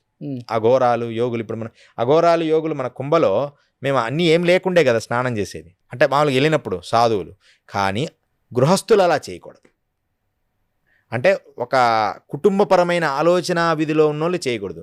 గురువు ఆదేశిస్తే కౌపీనం ఒకటి ధరిస్తారు వివాహమైన గురువుల్లో. కొంతమంది ఇప్పుడు అఘోరాల్లో చాలామందికి వివాహాలైనవి. 100% అఘోరాకి వివాహం చేసుకుంటారు, ఒక స్త్రీ ఉంటుంది. ఎందుకంటే ఆ పూజకి క్రతువు సిద్ధించాలి. అందరు చెప్తున్నది అవాస్తవాలు కూడా ఉన్నాయి. కానీ తనంతదాన్ని సింగిల్గా ఉంటానంటే ఏమనేది ఏం లేదు. కానీ దానికి ధర్మం కోసమైతే, శాస్త్రం కోసమైతే వాళ్ళు ఆచరిస్తారు. ఒకరు అలా ఆచరించి ఉండాలి. అప్పుడే ఆ క్రతువు సిద్ధిస్తుంది. మనం చేసే యజ్ఞము మన శిష్యులకు వస్తుంది. కానీ ఇప్పుడు టెక్నాలజీ ఎలా మారిపోతుందో మనుషులు కూడా అలానే మారిపోతున్నారు. మీరు అన్నట్లుగా అసలు ఇప్పుడు ఒంటి మీద లేకుండా స్నానం చేసే వాళ్ళ పర్సంటేజ్ ఎక్కువ కదా. అవును, 99% వాళ్ళే ఉంటారు. అవును, అలా చెయ్యకూడదు అన్న ధర్మం చేయకూడదు అని చెప్తూనే ఉంది, అంటే మీలాంటి వాళ్ళు చెప్తూనే ఉన్నారు. కానీ అదే జరుగుతూనే ఉంది. అలా చేస్తే వచ్చే నష్టం ఏంటి అనేది కూడా చాలా ఇంపార్టెంట్ వాళ్ళు తెలుసుకోవటం. 100% నదిలో, జీవనదిలో కౌపీనము కానీ ఏదైనా అంగవస్త్రము కట్టుకొని స్నానం ఆచరించాలి. లేకపోతే ఖచ్చితంగా వాళ్ళకి కొన్ని కర్మలు అంటి తీరతాయి. వాళ్ళకి మొదట అంటే కర్మలు వస్తాయి, వాళ్ళకి చర్మరోగాలు, వ్యాధులు, డైరెక్ట్గా కొన్ని ఏదన్నా బ్యాక్టీరియాస్ డిస్టర్బెన్స్ అలా జరుగుతాయి. అందుకని ఖచ్చితంగా వాళ్ళు అంటే మనం నమ్మితే నరకలోకాలకు కూడా పోతారు. ఎందుకంటే ఒక నదిని జీవనది, మంచినీళ్ళు జీవనదిని నువ్వు ఎలాగంటే అలా స్నానం చేయకూడదు కదా. నాట్ ఓన్లీ నదులు, ఈ ఇంట్లో ఇళ్లలో బాత్రూమ్ ఇళ్లల్లో బాత్రూంలోనైనా అంగవస్త్రం ఖచ్చితంగా ఉండాలి. అది కట్టుకోకుండా చేస్తే వ్యాధులు వచ్చే ప్రమాదం ఉంది. రెండోది ఏంటంటే కొన్ని కర్మలు వస్తాయి వారికి. అంటే ఎలాంటి కర్మలు చెప్పొచ్చు? అంటే సభాముఖంగా అది చెప్పకూడదు అని, అంటే వాళ్ళకి ఇంకా జీవితంలో కొన్ని నష్టాలు, ధనం పోగొట్టుకుంటారు, ధనము నష్టపోతారు. ఖచ్చితంగా అంగవస్త్రం లేకుండా స్నానం చేస్తే ధనాన్ని కోల్పోతారు. ఫస్ట్ ధనముతో పాటు మానసిక సంతోషాన్ని కూడా కోల్పోతారు. ఒక బాడీ మీద ఈ భాగం చాలా నీట్గా టైట్గా నీట్గా ఉండాలి, దానికి ఒక అంగవస్త్రం ఉండాలి. మిగతా భాగం వేరు, ఆ భాగం వేరు, చాలా సెన్సిటివ్గా ఉంటుంది. దాన్ని మనం ఇష్టానుసారంగా అలా చేయకూడదు. కానీ శాస్త్రాల్లో రకరకాలుగా చెప్తూ వచ్చారు. అంటే పాపాలు వస్తాయి, నరకలో పోతారు, ఎన్నో ఎన్నో జన్మలు ఇలా పుట్టాలి, అదంతా మనకు ఈ పురాణంలో వస్తుంది, గరుడ పురాణంలో. అవన్నిటికంటే ఇప్పుడు మనం ఏం చేయాలంటే అలా చేయకూడదు, అంతే అంతే అంతే. ఇంకా అంటే గట్టిగా చెప్పాలి, అది చేయకూడదు. దానికి ఇలాంటి అని మనం భయపెట్టకూడదు ప్రజల్ని. ఇప్పుడు మీరు అన్నారు అఘోరీలు అందరూ కూడా పెళ్లి చేసుకోవాల్సిందే, పెళ్లి చేసుకుంటేనే ఆ ఆచారంలో మంచిది అన్నారు. యోగులు కూడా అందరు పెళ్లి చేసుకుంటారా? వాళ్ళకి కుటుంబం, పిల్లలు అందరూ అందరికీ వివాహాలు ఉన్నాయి. ఏ ఋషులకి వివాహం కాలేదు చెప్పండి? సనక సనందాదులు తప్ప.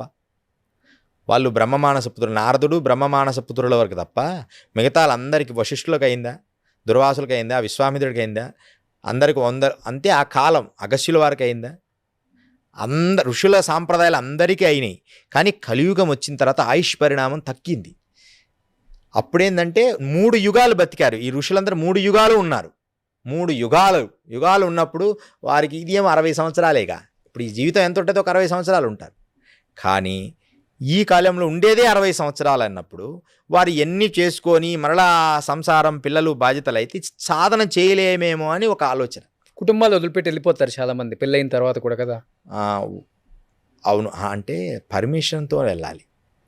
చాలామంది అలా వదిలిపెట్టి, మీకు ఒక సభాముఖంగా కూడా చెప్తా, పేరు చెప్పదలుచుకోలేదు. ఒక పెద్ద సన్యాసి, అతని పేరు కూడా సన్యాసనామం ఇచ్చాం.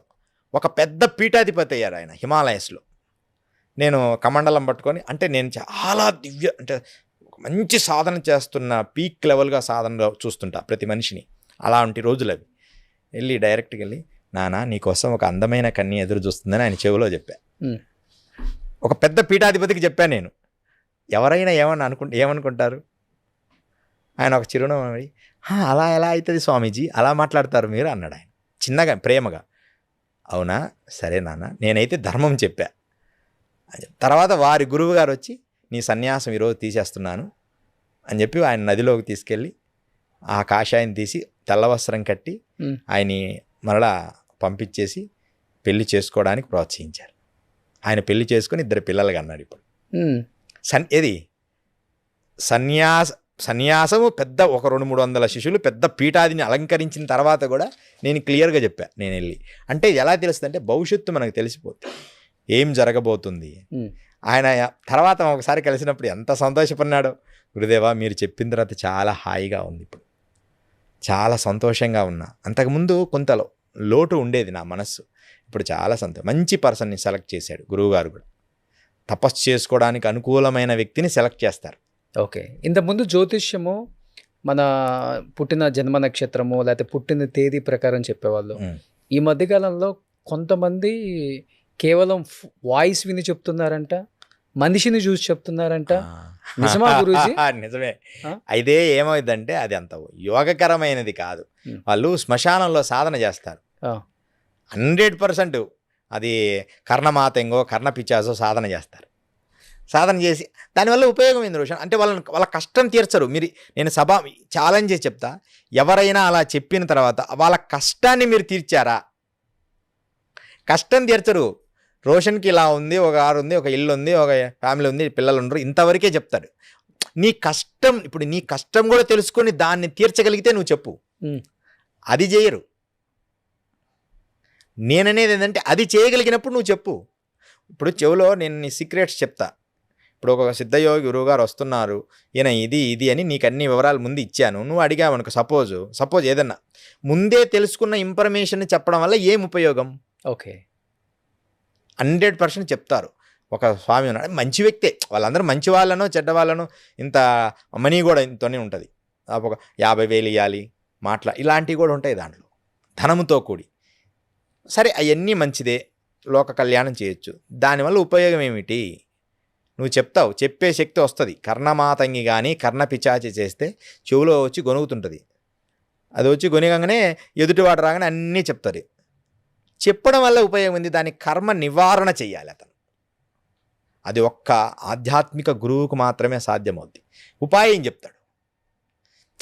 మా గురువుగారు నన్ను భారత పర్యటన చేయన్నారు. నా దివ్యశక్తి అంతా, నీ దివ్యశక్తి నేను తీసుకుంటున్నానా కొంతకాలం, నువ్వు భారత పర్యటన చేయాలన్నారు. సరే గురుదేవ, భారత పర్యటన నువ్వు బయటికి వెళ్ళాలి అన్నారు. ఒక కష్టం రాబోతుంది, ఆ కష్టం ఎలా తొలగించుకోవాలి అని అన్నారు. అంటే ఏంది గురుదేవ, ఏం చేయమంటావంటే నువ్వు భారత పర్యటన చెయ్యి అన్నారు. సరే చేస్తాను, ఏదైనా మంచి సలహా చెప్పనంటే ఇదే సలహా, 16,000 కిలోమీటర్లు నడువు, అదే నేను ఇచ్చే నీకు సలహా అన్నారు. ఎవరన్నా అది సలహా అనుకుంటారా? ఏమైంది? నేను కష్టాలు అనుభవిస్తూ భారత పర్యటన చేస్తున్నప్పుడు పుణ్యక్షేత్రాల చుట్టూ తిరగడం వల్ల ఈ కష్టాలు పోతున్నాయి, ఒక పక్క పుణ్యం యాడ్ అవుతుంది, అంటే స్పిరిచువల్ ఎనర్జీ యాడ్ అవుతుంది. ఏకకాలంలో అలా డిజైన్ చేశారు. అదే కష్టం వచ్చినప్పుడు ఒకే దగ్గర కూర్చున్నాడు అనుకో, మనిషి ఎదగలేడు. మనిషి కష్టం వచ్చిందని ఒకే స్థలంలో కూర్చుంటే వాడు ఎదగలేడు. ఆ కష్టాన్ని ఎదిరించి ఇంకొక స్థలంలోకైనా వెళ్ళి ఎదగాలి. మనం వెళ్తుండాలి, అక్కడ ఫ్లో అయిపోవాలి. నువ్వు ఒక దగ్గరే ఉండి కష్టం వచ్చిందని అక్కడే కష్టం ఉంటే ఆ కష్టాన్ని నుంచి ముందుకు వెళ్ళలేవు. ఇప్పుడు మిమ్మల్ని యోగి అనొచ్చా, లేకపోతే గోరి అనొచ్చా? ఖచ్చితంగా యోగి అని అనాలి. యోగి అనాలి. స్వామి సిద్ధయోగి అని గురువుగారు స్వయంగా మాకు నామకరణం చేశారు. అంటే మీకు కూడా పేర్లు మారుస్తూ ఉంటారు ఎప్పుడు? ఇది లాస్ట్. ఇది అంటే దీని తర్వాత ఇంకొక పేరు ఉంది నాది. ఎన్నిసార్లు మారుస్తారు? మొత్తం 4 సార్లు మారుస్తారు. ఎప్పుడెప్పుడు? బాల్యంలో ముందు బ్రహ్మచారిగా ఒకటి, ఆ బ్రహ్మచారి కొంచెం యోగ శక్తిని తోడైతే యోగిగా మారుతుంది. దాని తర్వాత అది యోగి అయిపోయిన తర్వాత వాడి ఫుల్ఫిల్గా అన్ని శ్రీ విద్యకు ముందు ఒక యోగి ఒక నామం వస్తుంది. దాని తర్వాత గృహస్థ సన్యాసం అని ఒకటి ఇస్తారు. అంటే శ్రీ విద్యోపాసనలో ఇంకొక మెట్టు ఉంటుంది. శ్రీ విద్య ఇదందరికీ కొంచెం తెలివిగా ఈ శాస్త్రం తెలిసిన వాళ్ళకి క్లియర్గా తెలుస్తుంది నేను చెప్పినవి. తర్వాత శ్రీ విద్యోపాసనలో ఒక పేరు వస్తుంది. మా గురువుగారి పేరు ఇప్పుడు శ్రీ విద్యలో ఒక పేరు సపరేట్గా ఒక నామకరణం వస్తుందన్నమాట. శ్రీ విద్యానందనాథ అని మా గురువుగారి పేరుంది. నాకు శ్రీ విద్యోపాసన నేర్పించిన గురువు. అయితే ఈ పేరునే అందరికీ ఈ శ్రీ విద్యానందనాథ, శ్రీ ఆనందనాథ, ఇలా రకరకాల పేర్లు, అంతర్ముఖానందనాథ అని శ్రీ విద్యలో చివరి పేరు ఇస్తారు. ఆ తర్వాత వాడి పరిపూర్ణ పక్వమైన గురువు అయినట్టు అనమాట ఆ పేరు ఇస్తే. ఓకే, లాస్ట్ 4వ సారి ఇంకా 4వ సారి పెట్టిన తర్వాత 3 సార్లే. ఒక్కోసారి మధ్యలో ఇంకొక పేరు కూడా యాడ్ అవుతుంది కొన్ని సందర్భాల్లో, వాళ్ళు ఆచరించిన విధానాన్ని బట్టి 3 సార్లు పేరు మారుతుంది. 1, 2 బ్రహ్మచారి, దాని తర్వాత బ్రహ్మచారి నామం తర్వాత యోగం తర్వాత సన్యాసం. ఓకే. సో బట్ మీకు పెళ్ళైపోయిందా గురూజీ? అంటే ఈ వివాహ మార్గంలోనే ఉంటాం ఖచ్చితంగా. గురువుగారు సన్యాసం 3వ తీసుకుంటే మరి కుటుంబ వ్యవస్థ అప్పుడు కష్టం అవుతుంది కదా మరి? ఖచ్చితంగా గురువుగారు ఆదేశానుసారమే జరుగుతాయి అవన్నీ. అంటే మీరు ముందు బ్రహ్మచారంగా ఉన్నప్పుడే పెళ్లి చేసుకున్నారా, లేకపోతే అట్లేం? గురువుగారు ఆదేశానుసారమే జరుగుతుంది. ఆయనే చూపిస్తారా ఎవరిని చేసుకోవాలి? అన్ని డిక్లరేషన్ అయిపోయింటాయి రోషన్ గారు. ఈ ముందే వారు గురువుగారు అన్ని వివరాలు చెప్తారు. అది అన్ని కూడా కాలాంతరాల్లో మీకు తెలియచేస్తాం. అది అంత పెద్ద విషయం కాదు అది. అంటే పెళ్ళై పిల్లలు కూడా ఉన్నారు మీకు? పిల్లలు అవన్నీ అని కాదు. అసలు భార్య పిల్లలు వీటి విషయం కంటే గురువుగారు నిర్ణయం చేసినప్పుడు అది మనం రిలీజ్ చేసుకోవాలి. ఓకే. వారు ఇంకా పర్మిషనింగ్ లేదు. అది కూడా వాళ్ళు చెప్పినప్పుడే చెప్పాలి. పర్మిషన్ అంతా గురువు పర్మిషనే. అలా ఉంటేనే వాడు గురువు, శిష్యుడు అవుతాడు, వాడు గురువు అవుతాడు. నాకు జ్ఞానం ఉంది నేను అంటే అలా మాట్లాడకూడదు. ఇప్పుడు ఇందాక కూడా కొన్ని విషయాల్లో ఆ పేరు చెప్పడానికి కూడా మీరు గమనించాలి లేదో, అంటే అది ఎంతవరకు చెప్పాలో అంతవరకే మేము చెప్పవలసింది ఉంటుంది. ఇప్పుడు యోగులు ఇన్ని సంవత్సరాల నుంచి మీరు అంటే చేస్తున్నారు కాబట్టి ఇంత ధ్యానం, అంటే దేవుడు ఉన్నాడు అని బలంగా నమ్మని వాళ్ళకి ఏం చెప్తారు? అసలు మీకు ఉన్నారని మీకు ఎప్పుడు అనిపించింది వెళ్ళిన తర్వాత? అసలుకి ప్రశ్న గొప్పదే. దేవుడు ఉన్నాడని మేము విశ్వసిస్తాం, కానీ వాడు విశ్వసించాడు. వాని కోసం మనం దివ్యత్వాన్ని ప్రదర్శించాల్సిన పని లేదు. ఒకటి. రెండోది దేవుడు ఉన్నాడో లేదో అని పక్కన పెడితే ముందు హ్యూమెన్గా బతకడం నేర్చుకోవాలని మా గురువుగారు చెప్తారు. మనిషి మనిషిలాగా పోతే వాడు దేవుడు. అబ్బా ఈయన దేవుళ్ళలాగా నన్ను రక్షించాడరా. ఇప్పుడు మనం ఎవరైనా సహాయం చేస్తే వీడు దేవుళ్ళలాగా రక్షించారా అంటే ఒక హ్యూమెన్లాగా బతకడం అనేది తగ్గిపోయింది రోషన్ గారు ప్రపంచం. అది ఒక్కటి మనం సాధించగలిగితే మంచి గురుకులాలు పాతకాలంలో ఎలా ఉన్నారు, పద్ధతులు ఎలా ఉన్నాయి, ఎలాంటి వాళ్ళని గౌరవించాలి, మనం ఎలా ఉండాలి, వినయంగా ఉండాలి, పొల్యూషన్ చేయకూడదు, నేచరు నాశనం చేయకూడదు, ఇలాంటివన్నీ చేయగలిగితే ఖచ్చితంగా మరలా మంచి యుగాన్ని మనం చూస్తాం. కానీ ఆ స్థితిలో కనిపించడం లేదు. అసలు గుడ్డలు చింపుకొని తిరుగుతున్నారు ప్రపంచం అంతా. అంటే చాలా అంటే అది అవసరమో లేదో తెలియని కొండ విధ్వంస స్థాయికి వెళ్తాం. వాళ్ళకు కూడా తెలియదు అది ఎందుకు అలా చేస్తున్నారు. ఏమన్నా అవగాహన అంటే మీకు వచ్చిందా గురూజీ? అంటే మీరు తక్కువ వస్తూ ఉంటారు కాబట్టి బయటికి. ఇప్పుడు ఇల్లీగల్ అఫైర్స్ ఎక్కువైపోయాయి. భర్త భార్యని చంపటం ఒకప్పుడు ట్రెండ్. ఇప్పుడు కొత్త ట్రెండ్ ఏంటంటే భార్య భర్తను చంపడం కొత్త ట్రెండ్. అంటే లవర్ కోసం పిల్లల్ని చంపడం రకరకాల. అవును. లేకపోతే లవరు వైఫ్ కలిసి రకరకాల హస్బెండ్ పిల్లల్ని చంపేయటం. పెళ్లి చేసుకుంటున్నాం అంటే వాడు పెళ్లి కాకముందే వాడిని లవర్ని చంపేయటం, అంటే భర్తను చంపటం. రకరకాలుగా కుక్కర్లలో పెడుతున్నారు, డ్రమ్ములలో పెడుతున్నారు, ఇంట్లోనే పాతి పెడుతున్నారు. ఇంత దారుణాలు మన 2 తెలుగు రాష్ట్రాలలో మనం చూడాల్సిన పరిస్థితికి వచ్చేసింది. అంటే చెప్తాం కదా వావి వరుసలు లేవు. అవును. పిన్నులతో అత్తలతో అఫైర్స్. అంటే మా ఛానల్లో చూస్తున్నాను నేను కూడా. ఎందుకు ఇంత దారుణమైన పరిస్థితులు? స్టార్టింగే చెప్పేశాను, చాలా దారుణాలు మనం చూడబోతున్నాం. మనిషిలాగా ఉండడం లేదని. 100% వీళ్ళందరికీ ఎలా జాగ్రత్త పడాలి ఇంకా అసలు? వీళ్ళ 100% మీరు పెళ్ళిళ్ళు చేసుకోవాల్సిన పని లేదు. నిజంగా ఆలోచన చేసుకుంటేనే చేసుకోండి. అన్నీ అవగాహన చేసుకొని 30 ఏళ్ల తర్వాత వాడు పెళ్లి చేసుకుంటే ఈ 30 సంవత్సరాల్లో వాళ్ళ మానసిక పరిపక్వత ఎలా ఉండేది? అంతకుముందు 23 ఏళ్ళకి చేసుకునేవాళ్ళు. ఇప్పుడు జాబు అన్నీ సెటిల్ అయ్యడానికి 30 ఏళ్ళు అవుతుంది. 35 ఏళ్ళు అయ్యేటప్పటికి ఈ 35 సంవత్సరాల్లో వాడు గతకాలం నుంచి ఎన్ని సంబంధాలను కొనసాగించాడు. ఆ తర్వాత ఒక వివాహం అనే బంధం వచ్చిన తర్వాత అవన్నిటిని కట్ చేయలేకపోయి మళ్ళీ వీటికి దగ్గర అవుతారు. అప్పుడు వీటికి దగ్గర అయినప్పుడు అవన్నీ కొత్తగా వచ్చింది కాబట్టి దాన్ని దానికి అడ్జస్ట్ కావడానికి టైం పడుతుంది కదా. ఆ టైం వీరు ఇయ్యరు అనమాట. ఒక మ్యారేజ్లో భార్యాభర్తలు ఇద్దరికి టైం ఇయ్యరు. ఇద్దరు చేసుకున్నారు, ఇద్దరి మనస్తత్వాలు కలవడానికి సమ్ టైం కావాలి. మినిమం 5-6 ఇయర్స్ కావాలి. ఈ 6 ఇయర్స్ ఒకరినొకరు అడ్జస్ట్ చేసుకోవడానికి ట్రై చేయడంలోనే టైం సరిపోతుంది. అప్పుడు కానీ వాళ్ళిద్దరి మనసులు ఓహో ఒకటే అని అర్థం కాదు. ఆ టైం లోపనే వీళ్ళు ఆవేశానికి గురైపోయి అసలు నన్ను నువ్వు అర్థం చేసుకోలేకపోతున్నామని ఇంక పాత వాటిని మళ్ళీ తవ్వుతారు. అంటే లేట్ మ్యారేజెస్ వల్ల పాత అఫైర్స్ ఎక్కువైపోతున్నాయి. పెళ్ళైన తర్వాత ఈ అఫైర్లు కంటిన్యూ అవుతున్నాయి. అన్నట్లుగా ఇంతకుముందు 22-23కి మగవాడికి పెళ్ళి అయిపోయేది. అవును. 18, 19, 20 లోపు ఆడవాళ్ళకి అయిపోయేది. 36 ఏళ్ళు జరగల కొడుకులు పెద్ద వాళ్ళు అయ్యి వీళ్ళకి హెల్ప్ చేస్తుంటారు. అవును. ఇప్పుడు అబ్బాయికి 34-35 వస్తేనే పెళ్ళి అవుతుంది. అమ్మాయికి మినిమం 30-31. అవునవును.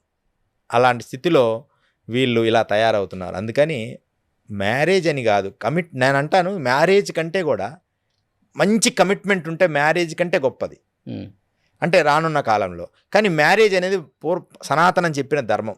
అసలు మనుషులాగా బతికే చాలు. ఈ మ్యారేజ్లు, ఈ పిల్లలు, ఇవన్నిటికంటే మనిషిలాగా బ్రతికే జ్ఞానాన్ని ఒక గురుకులంలాగా పూర్వంలాగా ఇట్లా ఉండాలి, ఇలా మనం సాంప్రదాయాన్ని పంచకోశాలు, మనం మంచి ఆహారం తినాలి, ఏం ఆహారం తీసుకుంటున్నామో అదే భావన కలుగుతుంది. పెళ్లి పిల్లలు లేకపోతే సృష్టి ఆగిపోతుంది కదా అసలు ఇప్పుడున్న టైంలో సృష్టి ఆగాల్సిన స్థితి ఏం లేదు. రాజకీయ నాయకులు కూడా అందరూ ఒకళ్ళొద్దు నలుగురిని వాళ్ళ ముందు అయిన తర్వాత వీళ్ళకి చెప్పానా? ఎవరైతే మనకు చెప్పారో ముందు వాళ్ళు ఒక 5 మందిని కనిన తర్వాత మిగతా వాళ్ళకి బోధించమనండి, అంతే కదా. నిజమే. అది కూడా మనకు విన్నాడు చక్కగా 2-3 పిల్లలు కంటే మనకు ఇబ్బంది లేదు. నువ్వు చెప్పొచ్చు, నువ్వు అర్హుడివే. ఒకరిని కండిన తర్వాత నువ్వు 4 కను అని చెప్తే అతను ఎలా అర్హుడవుతాడు? ఇప్పుడు నేను యోగిని, నేను ఖచ్చితంగా యోగ సాధన నేర్పగలను, నేను సనాతన ధర్మంలో సాంప్రదాయబద్ధంగా విద్య నేర్చుకున్నవాడిని, నేను ఏమి చెప్పినా సరే దాన్ని ఖచ్చితంగా నేను ఆచరించిందే ప్రపంచానికి చెప్తున్నా ఇప్పటి వరకు.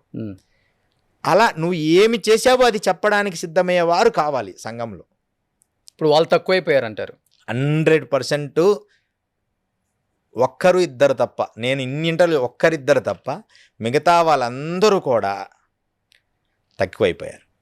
మిగతా వాళ్ళందరూ కూడా తక్కువే. నిర్భయంగా ఉండు, చక్కగా ఆచరించు, ధర్మాన్ని ఆచరించు, అలాంటి స్థితిలో లేరు ఇప్పుడు. వాళ్ళ ఇష్టానురాజ్యం అయిపోయింది.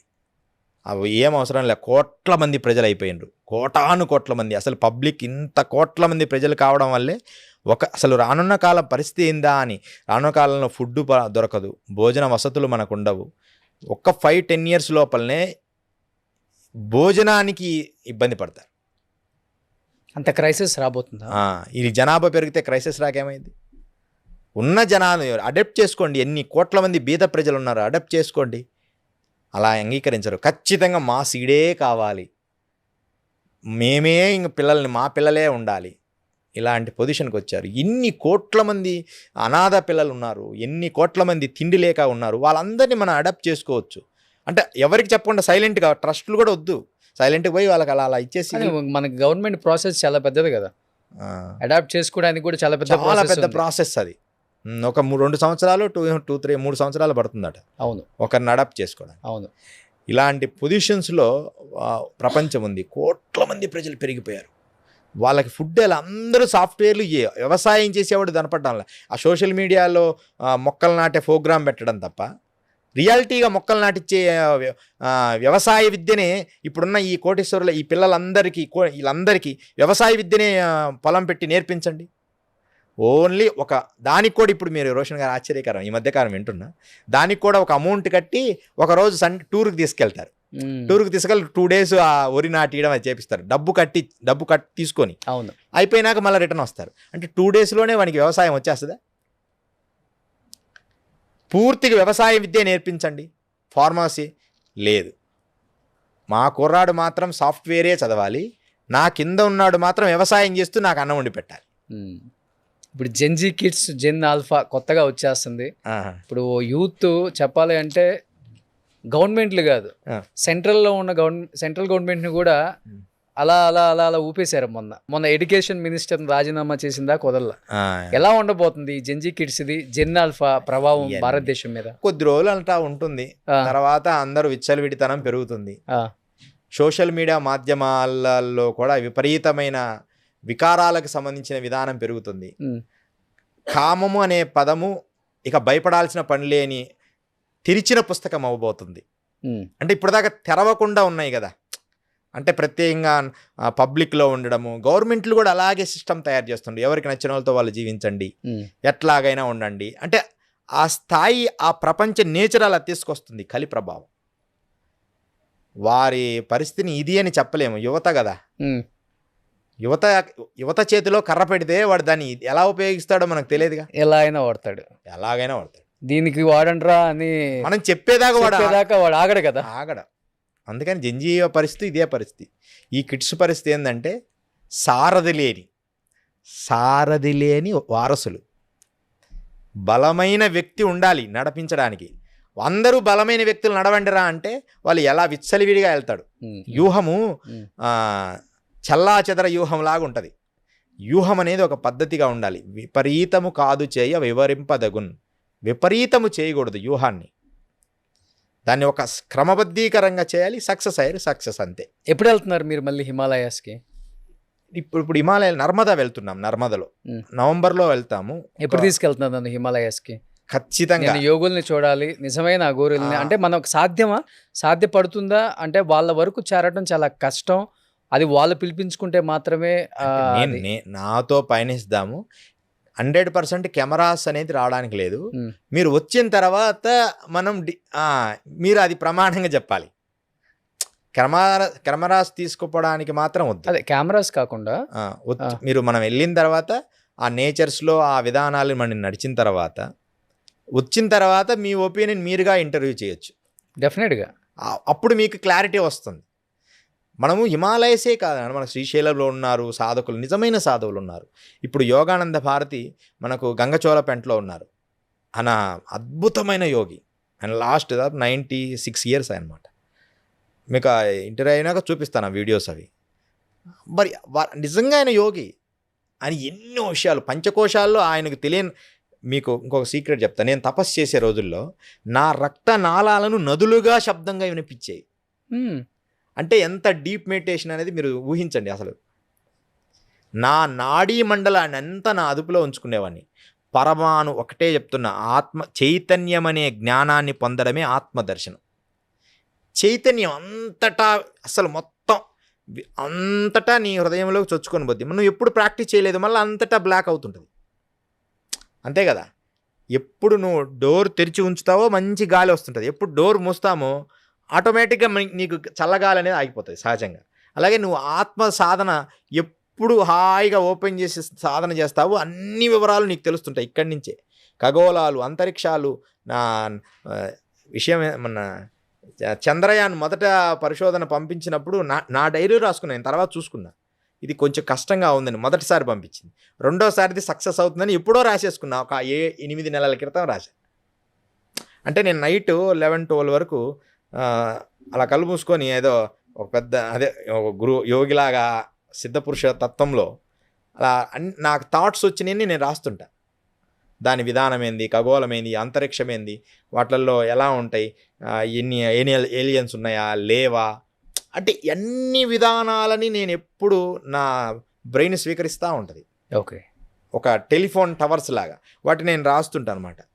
కొన్ని మ్యాథ్స్ చేస్తుంటా, కెమిస్ట్రీలో కొన్ని ఈక్వేషన్స్ అసలు నాకు తెలియదు. అవన్నీ కెమిస్ట్రీ నాకు సబ్జెక్ట్ తెలియదు, కానీ కెమిస్ట్రీ విషయాలు కూడా ఈక్వేషన్స్ చేస్తుంటా. ఇవన్నీ ఒక యోగికే సాధ్యమవుతాయి. దానికి ఎంతోమంది యోగులు ప్రమాణాలు ఉన్నారు.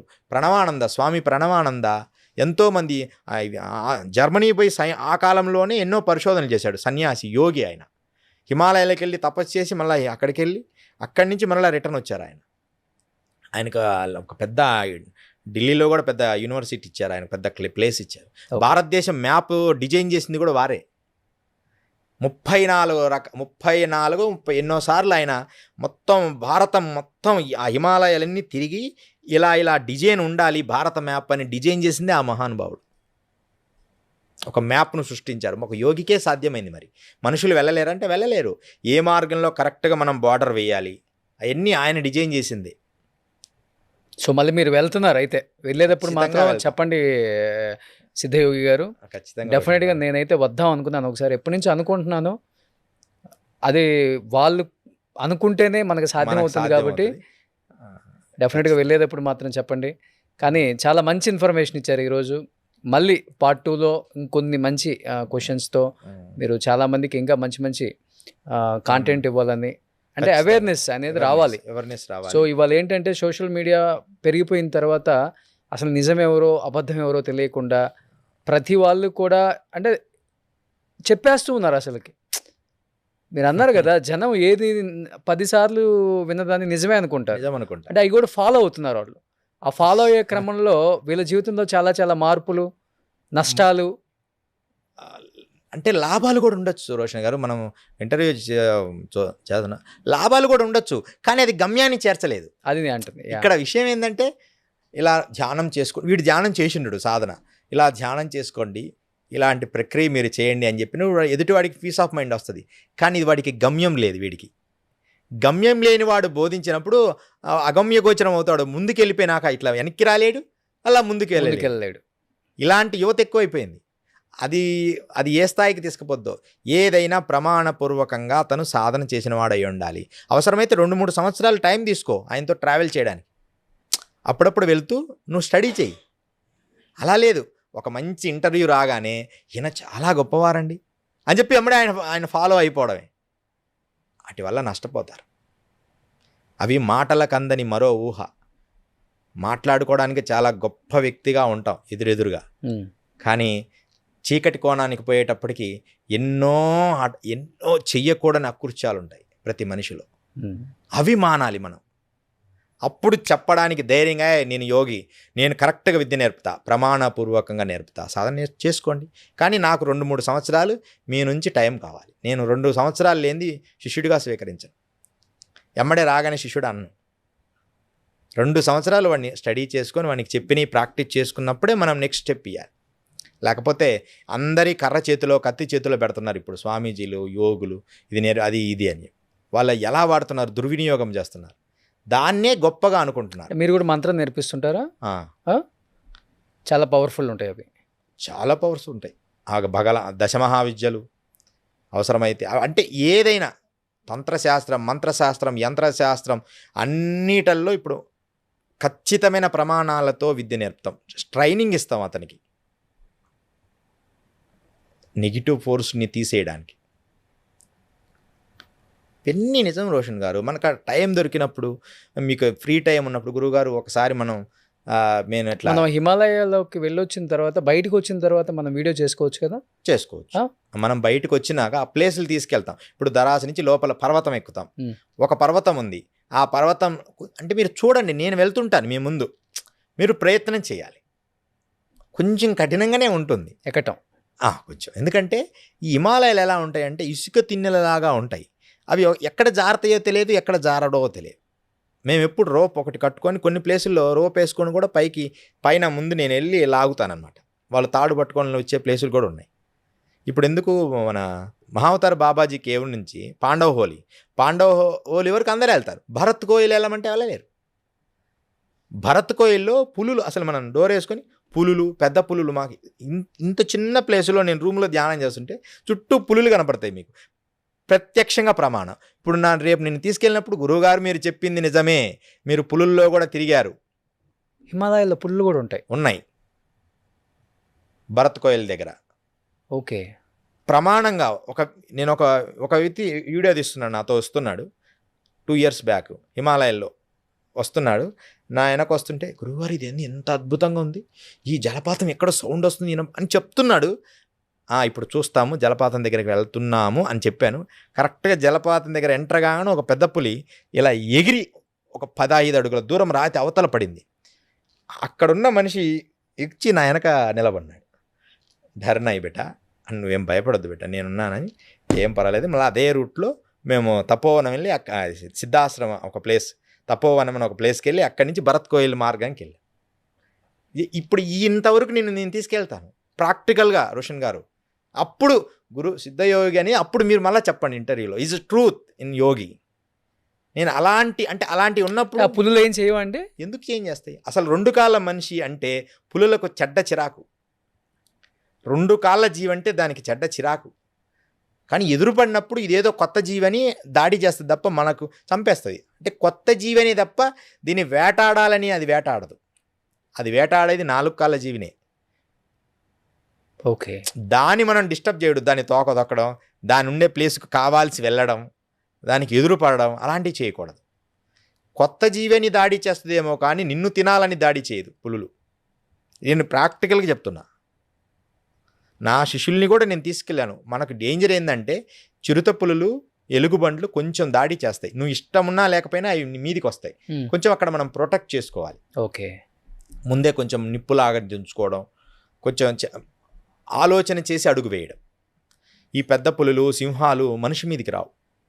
అలాగని రావు అని నేను గ్యారెంటీని కాదు, వాటి ఇచ్చా. కానీ మనిషి జోలు అయితే అవి దాడి చేసి తినాలనుకోవు. ఈ పులుల సైకాలజీ అనమాట. కానీ చాలామంది బుక్స్ చదివి, ఇప్పుడు ఉదాహరణకి యోగం అనేది ఎలాంటిదంటే, బుక్స్ చదివి పులితో ఇలా ఉండాలి, అలా ఉండాలి, ఇలా వెళ్ళాలి అని బుక్స్ చదివి అడవిలోకి వెళ్తావా? బుక్కీస్ థియరీ వేరు, ప్రాక్టికల్ ఎక్స్పీరియన్స్. పులులకి, సింహాలకి హిమాలయాల్లో ఉంటే మనుషులే ఉండలేరు. అవి అసలు ఉండటం చాలా కష్టం. వాటి ఫుడ్ ఎక్కడి నుంచి ఉంటుంది? కొన్ని ప్లేసుల్లో ఉన్నాయి. ఇప్పుడు అడవుల్లో అంటే దాన్నో వేటాడి. హిమాలయాస్లో కొన్ని ప్లేసుల్లో ఉన్నాయి. అంటే ఇప్పుడు అడవిలాగా కొన్ని ప్లేసుల్లో ఉన్నాయి, కొన్ని ప్లేసుల్లో లేవు. అన్ని ప్లేసుల్లో ఉండాలని లేదు. అవి 1, 2 ఉన్నాయి. అంటే తగ్గుతున్నాయి ఇవి కూడా అక్కడ. మరి ఎందుకు తగ్గుతున్నాయో తెలియదు కానీ ఉన్నాయి. మనకు ఇక్కడ అమర్కంట్లో ఉన్నాయి పులులు.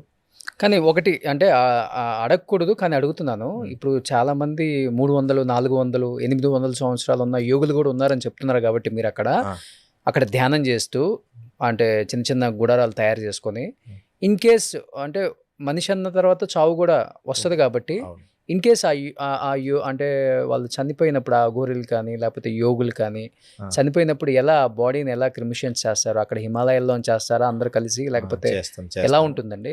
మీరు ఏదైనా జరిగిందా? జరిగింది. ఎలా ఉంటుందంటే, ఒకటి ముందే చెప్తాడు ఫస్ట్, అంటే ఇక నేను ఉండను నాన్న వెళ్తాను అని. వెళ్తానన్నప్పుడు ఏదో నీరసం వచ్చి అట్లా ఉండరు. Hmm. చాలా ఆ రోజు కూడా ఏ రోజు ఎలా ఉన్నాడు యాక్టివ్గా Hmm. అదే యాక్టివ్తో ఉంటారు. Hmm. మూడవది కేచరి, నాలుక ఉంటుంది. Hmm. ఈ కేచరిని కంప్లీట్గా పూర్ణ కేచరేస్తాడు. పూర్ణ కేచరి అంటే ఎలా? నాలుక మడిచి ఇలా పైకి పెడతాడు. నాలుక ఇలా ఉందా, ఈ నాలుకను అలా పైకి పెడతాడు. ఆ లోపల హోల్ ఉందా, ముక్కులో నుంచి ఇట్లా లోపల హోల్ ఉంటుంది, దాంట్లో నుంచి పైకి పెట్టి ముక్కు రంధ్రాల పైకి పంపిస్తాడు. ఈ ముక్కు రంధ్రాలకు సంబంధాలు, ఇక్కడ ముక్కు రంధ్రాలు ఉంటాయి, ఇక్కడికి తీసుకొస్తాడు నాలుకను. తీసుకొచ్చి కన్నులు ఇక్కడ పెడతాడు. అప్పుడు ఇక్కడి నుంచి ప్రాణం వదిలేస్తాడు అన్నమాట. ప్రాక్టికల్గా చెప్తున్నా, రియల్గా. అలా వదిలిన తర్వాత కూర్చున్నట్టే ఉంటాడు పద్మాసనంలో. అతన్ని మేము తీసుకెళ్ళి ఏం చేస్తామంటే గోన సంచిలో కానీ అలా పెట్టి, అంటే వాళ్ళు కోరుకుంటారు గుంతలో పెట్టాలా, గోన సంచిలో పెట్టాలి. గోన సంచిలో పెట్టి రాళ్ళు కట్టి చేపలకు వేయండి అని చెప్తారు. అంటే కిందికి నీటి లోపల జల సమాధి చేయండి అని చెప్తాడు. నీటి లోపలికి ఒక ఇప్పుడు నది పారుతుంటుంది కదా, పెద్ద పెద్ద బండరాలు కట్టి అలా వేస్తే లోపల చేపలు అవన్నీ తీసుకుంటాయి కదా, అలా వేయమంటారు. అలా ఒక రకంగా చేస్తాం. ఇలా గుంత తీసి కూడా పెడతాం హిమాలయాల్లోనే. ఇక గ్లేషియర్స్ అయితే ఇంకా వదిలేయడమే, మనం ఏం చేయలేం.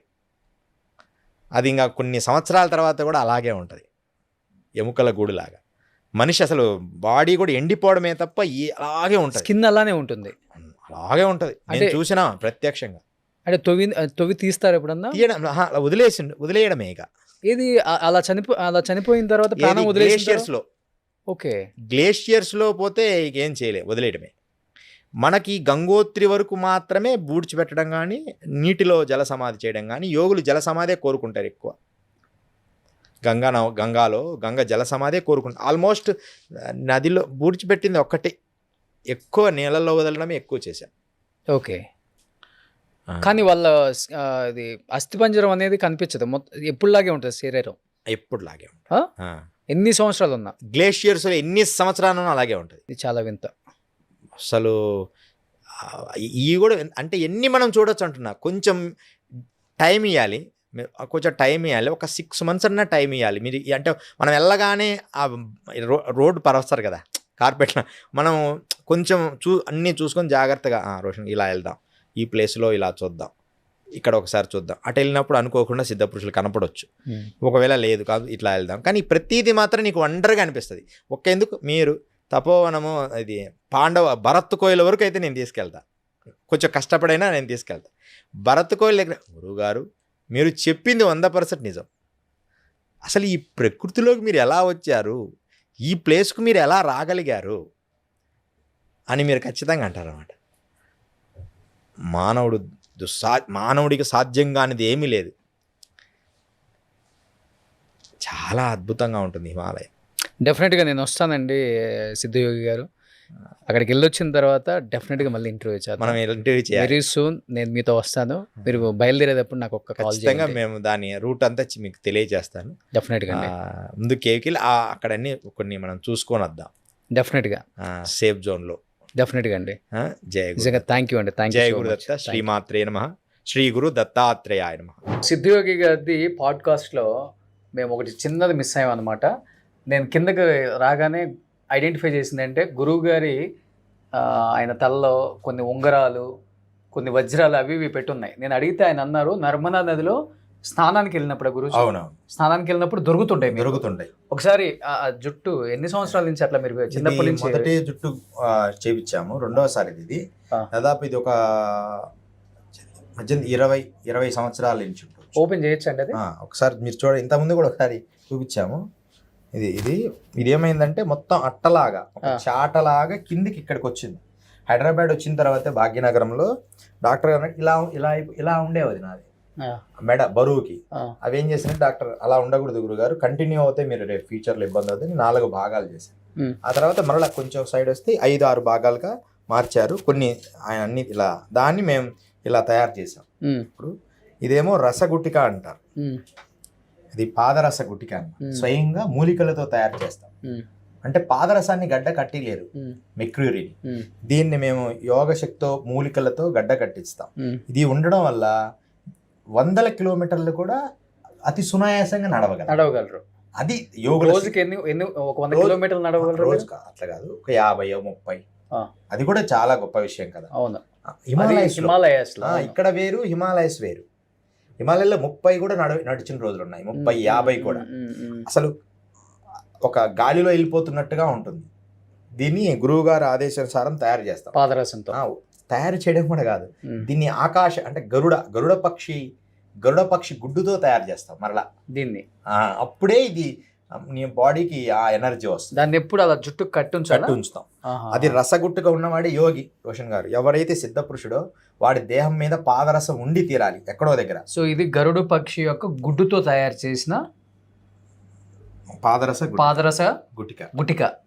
సో దీన్ని కట్టుకుంటే ఎన్ని కిలోమీటర్స్ అయినా సునాయాసంగా అలసట లేకుండా నడవచ్చు.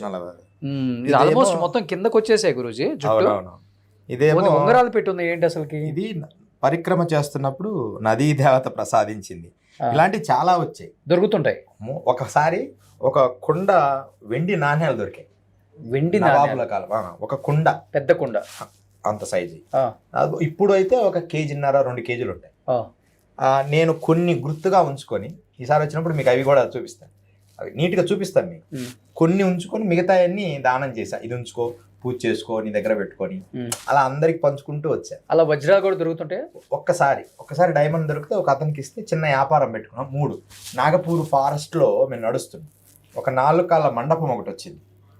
నాగరాజు, ఆయన పేరు కూడా నాగరాజే. ట్రైన్లో ఏదో పరిచయం అయ్యాడు. అక్కడ దిగాము. అక్కడ ఉన్నాయని మనకేం తెలియదు, దివ్యశక్తి ఉండి అలా కాదు. ఏదో అనుకోకుండా చిన్న 4 కాళ్ళ మండపంలో ఇలా తవ్వితే డైమండ్స్ వచ్చాయి. 3 రాళ్ళు దొరికాయి. అవి చూడరా ఏదో అంటే దాంతో ఒక చిన్న ఫ్యాక్టరీ పెట్టాడు గనులు నాగపూర్ దగ్గర.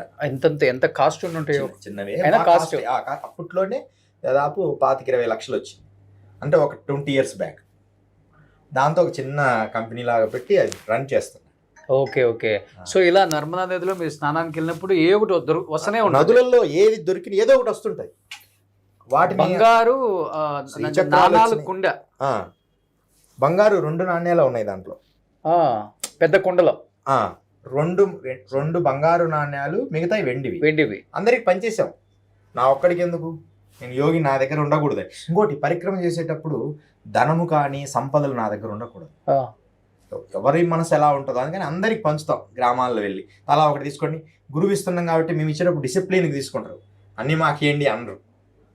సంచిలో పెట్టి ఒకటి అలా ఒకటి. సో అలా దొరుకుతూనే ఉంటాయి అన్నీ, ఏదో ఒకటి దొరుకుతుంటాయి. అంటే మనం దొరకాలి అనుకోకూడదు, అలా వెళ్తూ ఉంటే ద ఫ్లో. అసలు అదొక ఆనందం. దొరకాలని కోరిక లేదు, అలా వెళ్తుంటే అన్నీ దొరుకుతుంటాయి. మనం స్నానం చేసుకొని దండం పెట్టుకోవాలి. కొన్ని అసలు మనం ముట్టుకోకూడదు, మనసును ఇబ్బంది పెడతాయి. ఒకసారి ఏదో కంకణం దొరికింది, గోల్డ్ దొరికితే అది మన చేతికి ఉండడం అంత. అప్పుడు వీటి మీద వైరాగ్యం ఉంది. ఒక మార్వాడి వస్తే మహారాష్ట్ర అతనికి ఇచ్చా.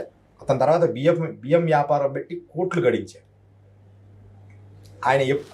ఆయనతో ఒకసారి యజ్ఞం చేయించాం. ఒక యజ్ఞం ఎవరిది, మన మార్వాడితో. ఆయన దగ్గర యజ్ఞం చేయించాం. ఆ యజ్ఞానికి ఆయన వచ్చిన భక్తుల కోసం పరుపులు గడిచాడు. పెద్ద యజ్ఞం అనమాట. ఉద్గీత అమృత పాశుపత సోమరుద్రయాగమని అప్పట్లో కొంతమంది 20-30 మంది బ్రాహ్మణులు పిలిపించి అది చేయండి అని చెప్పారు.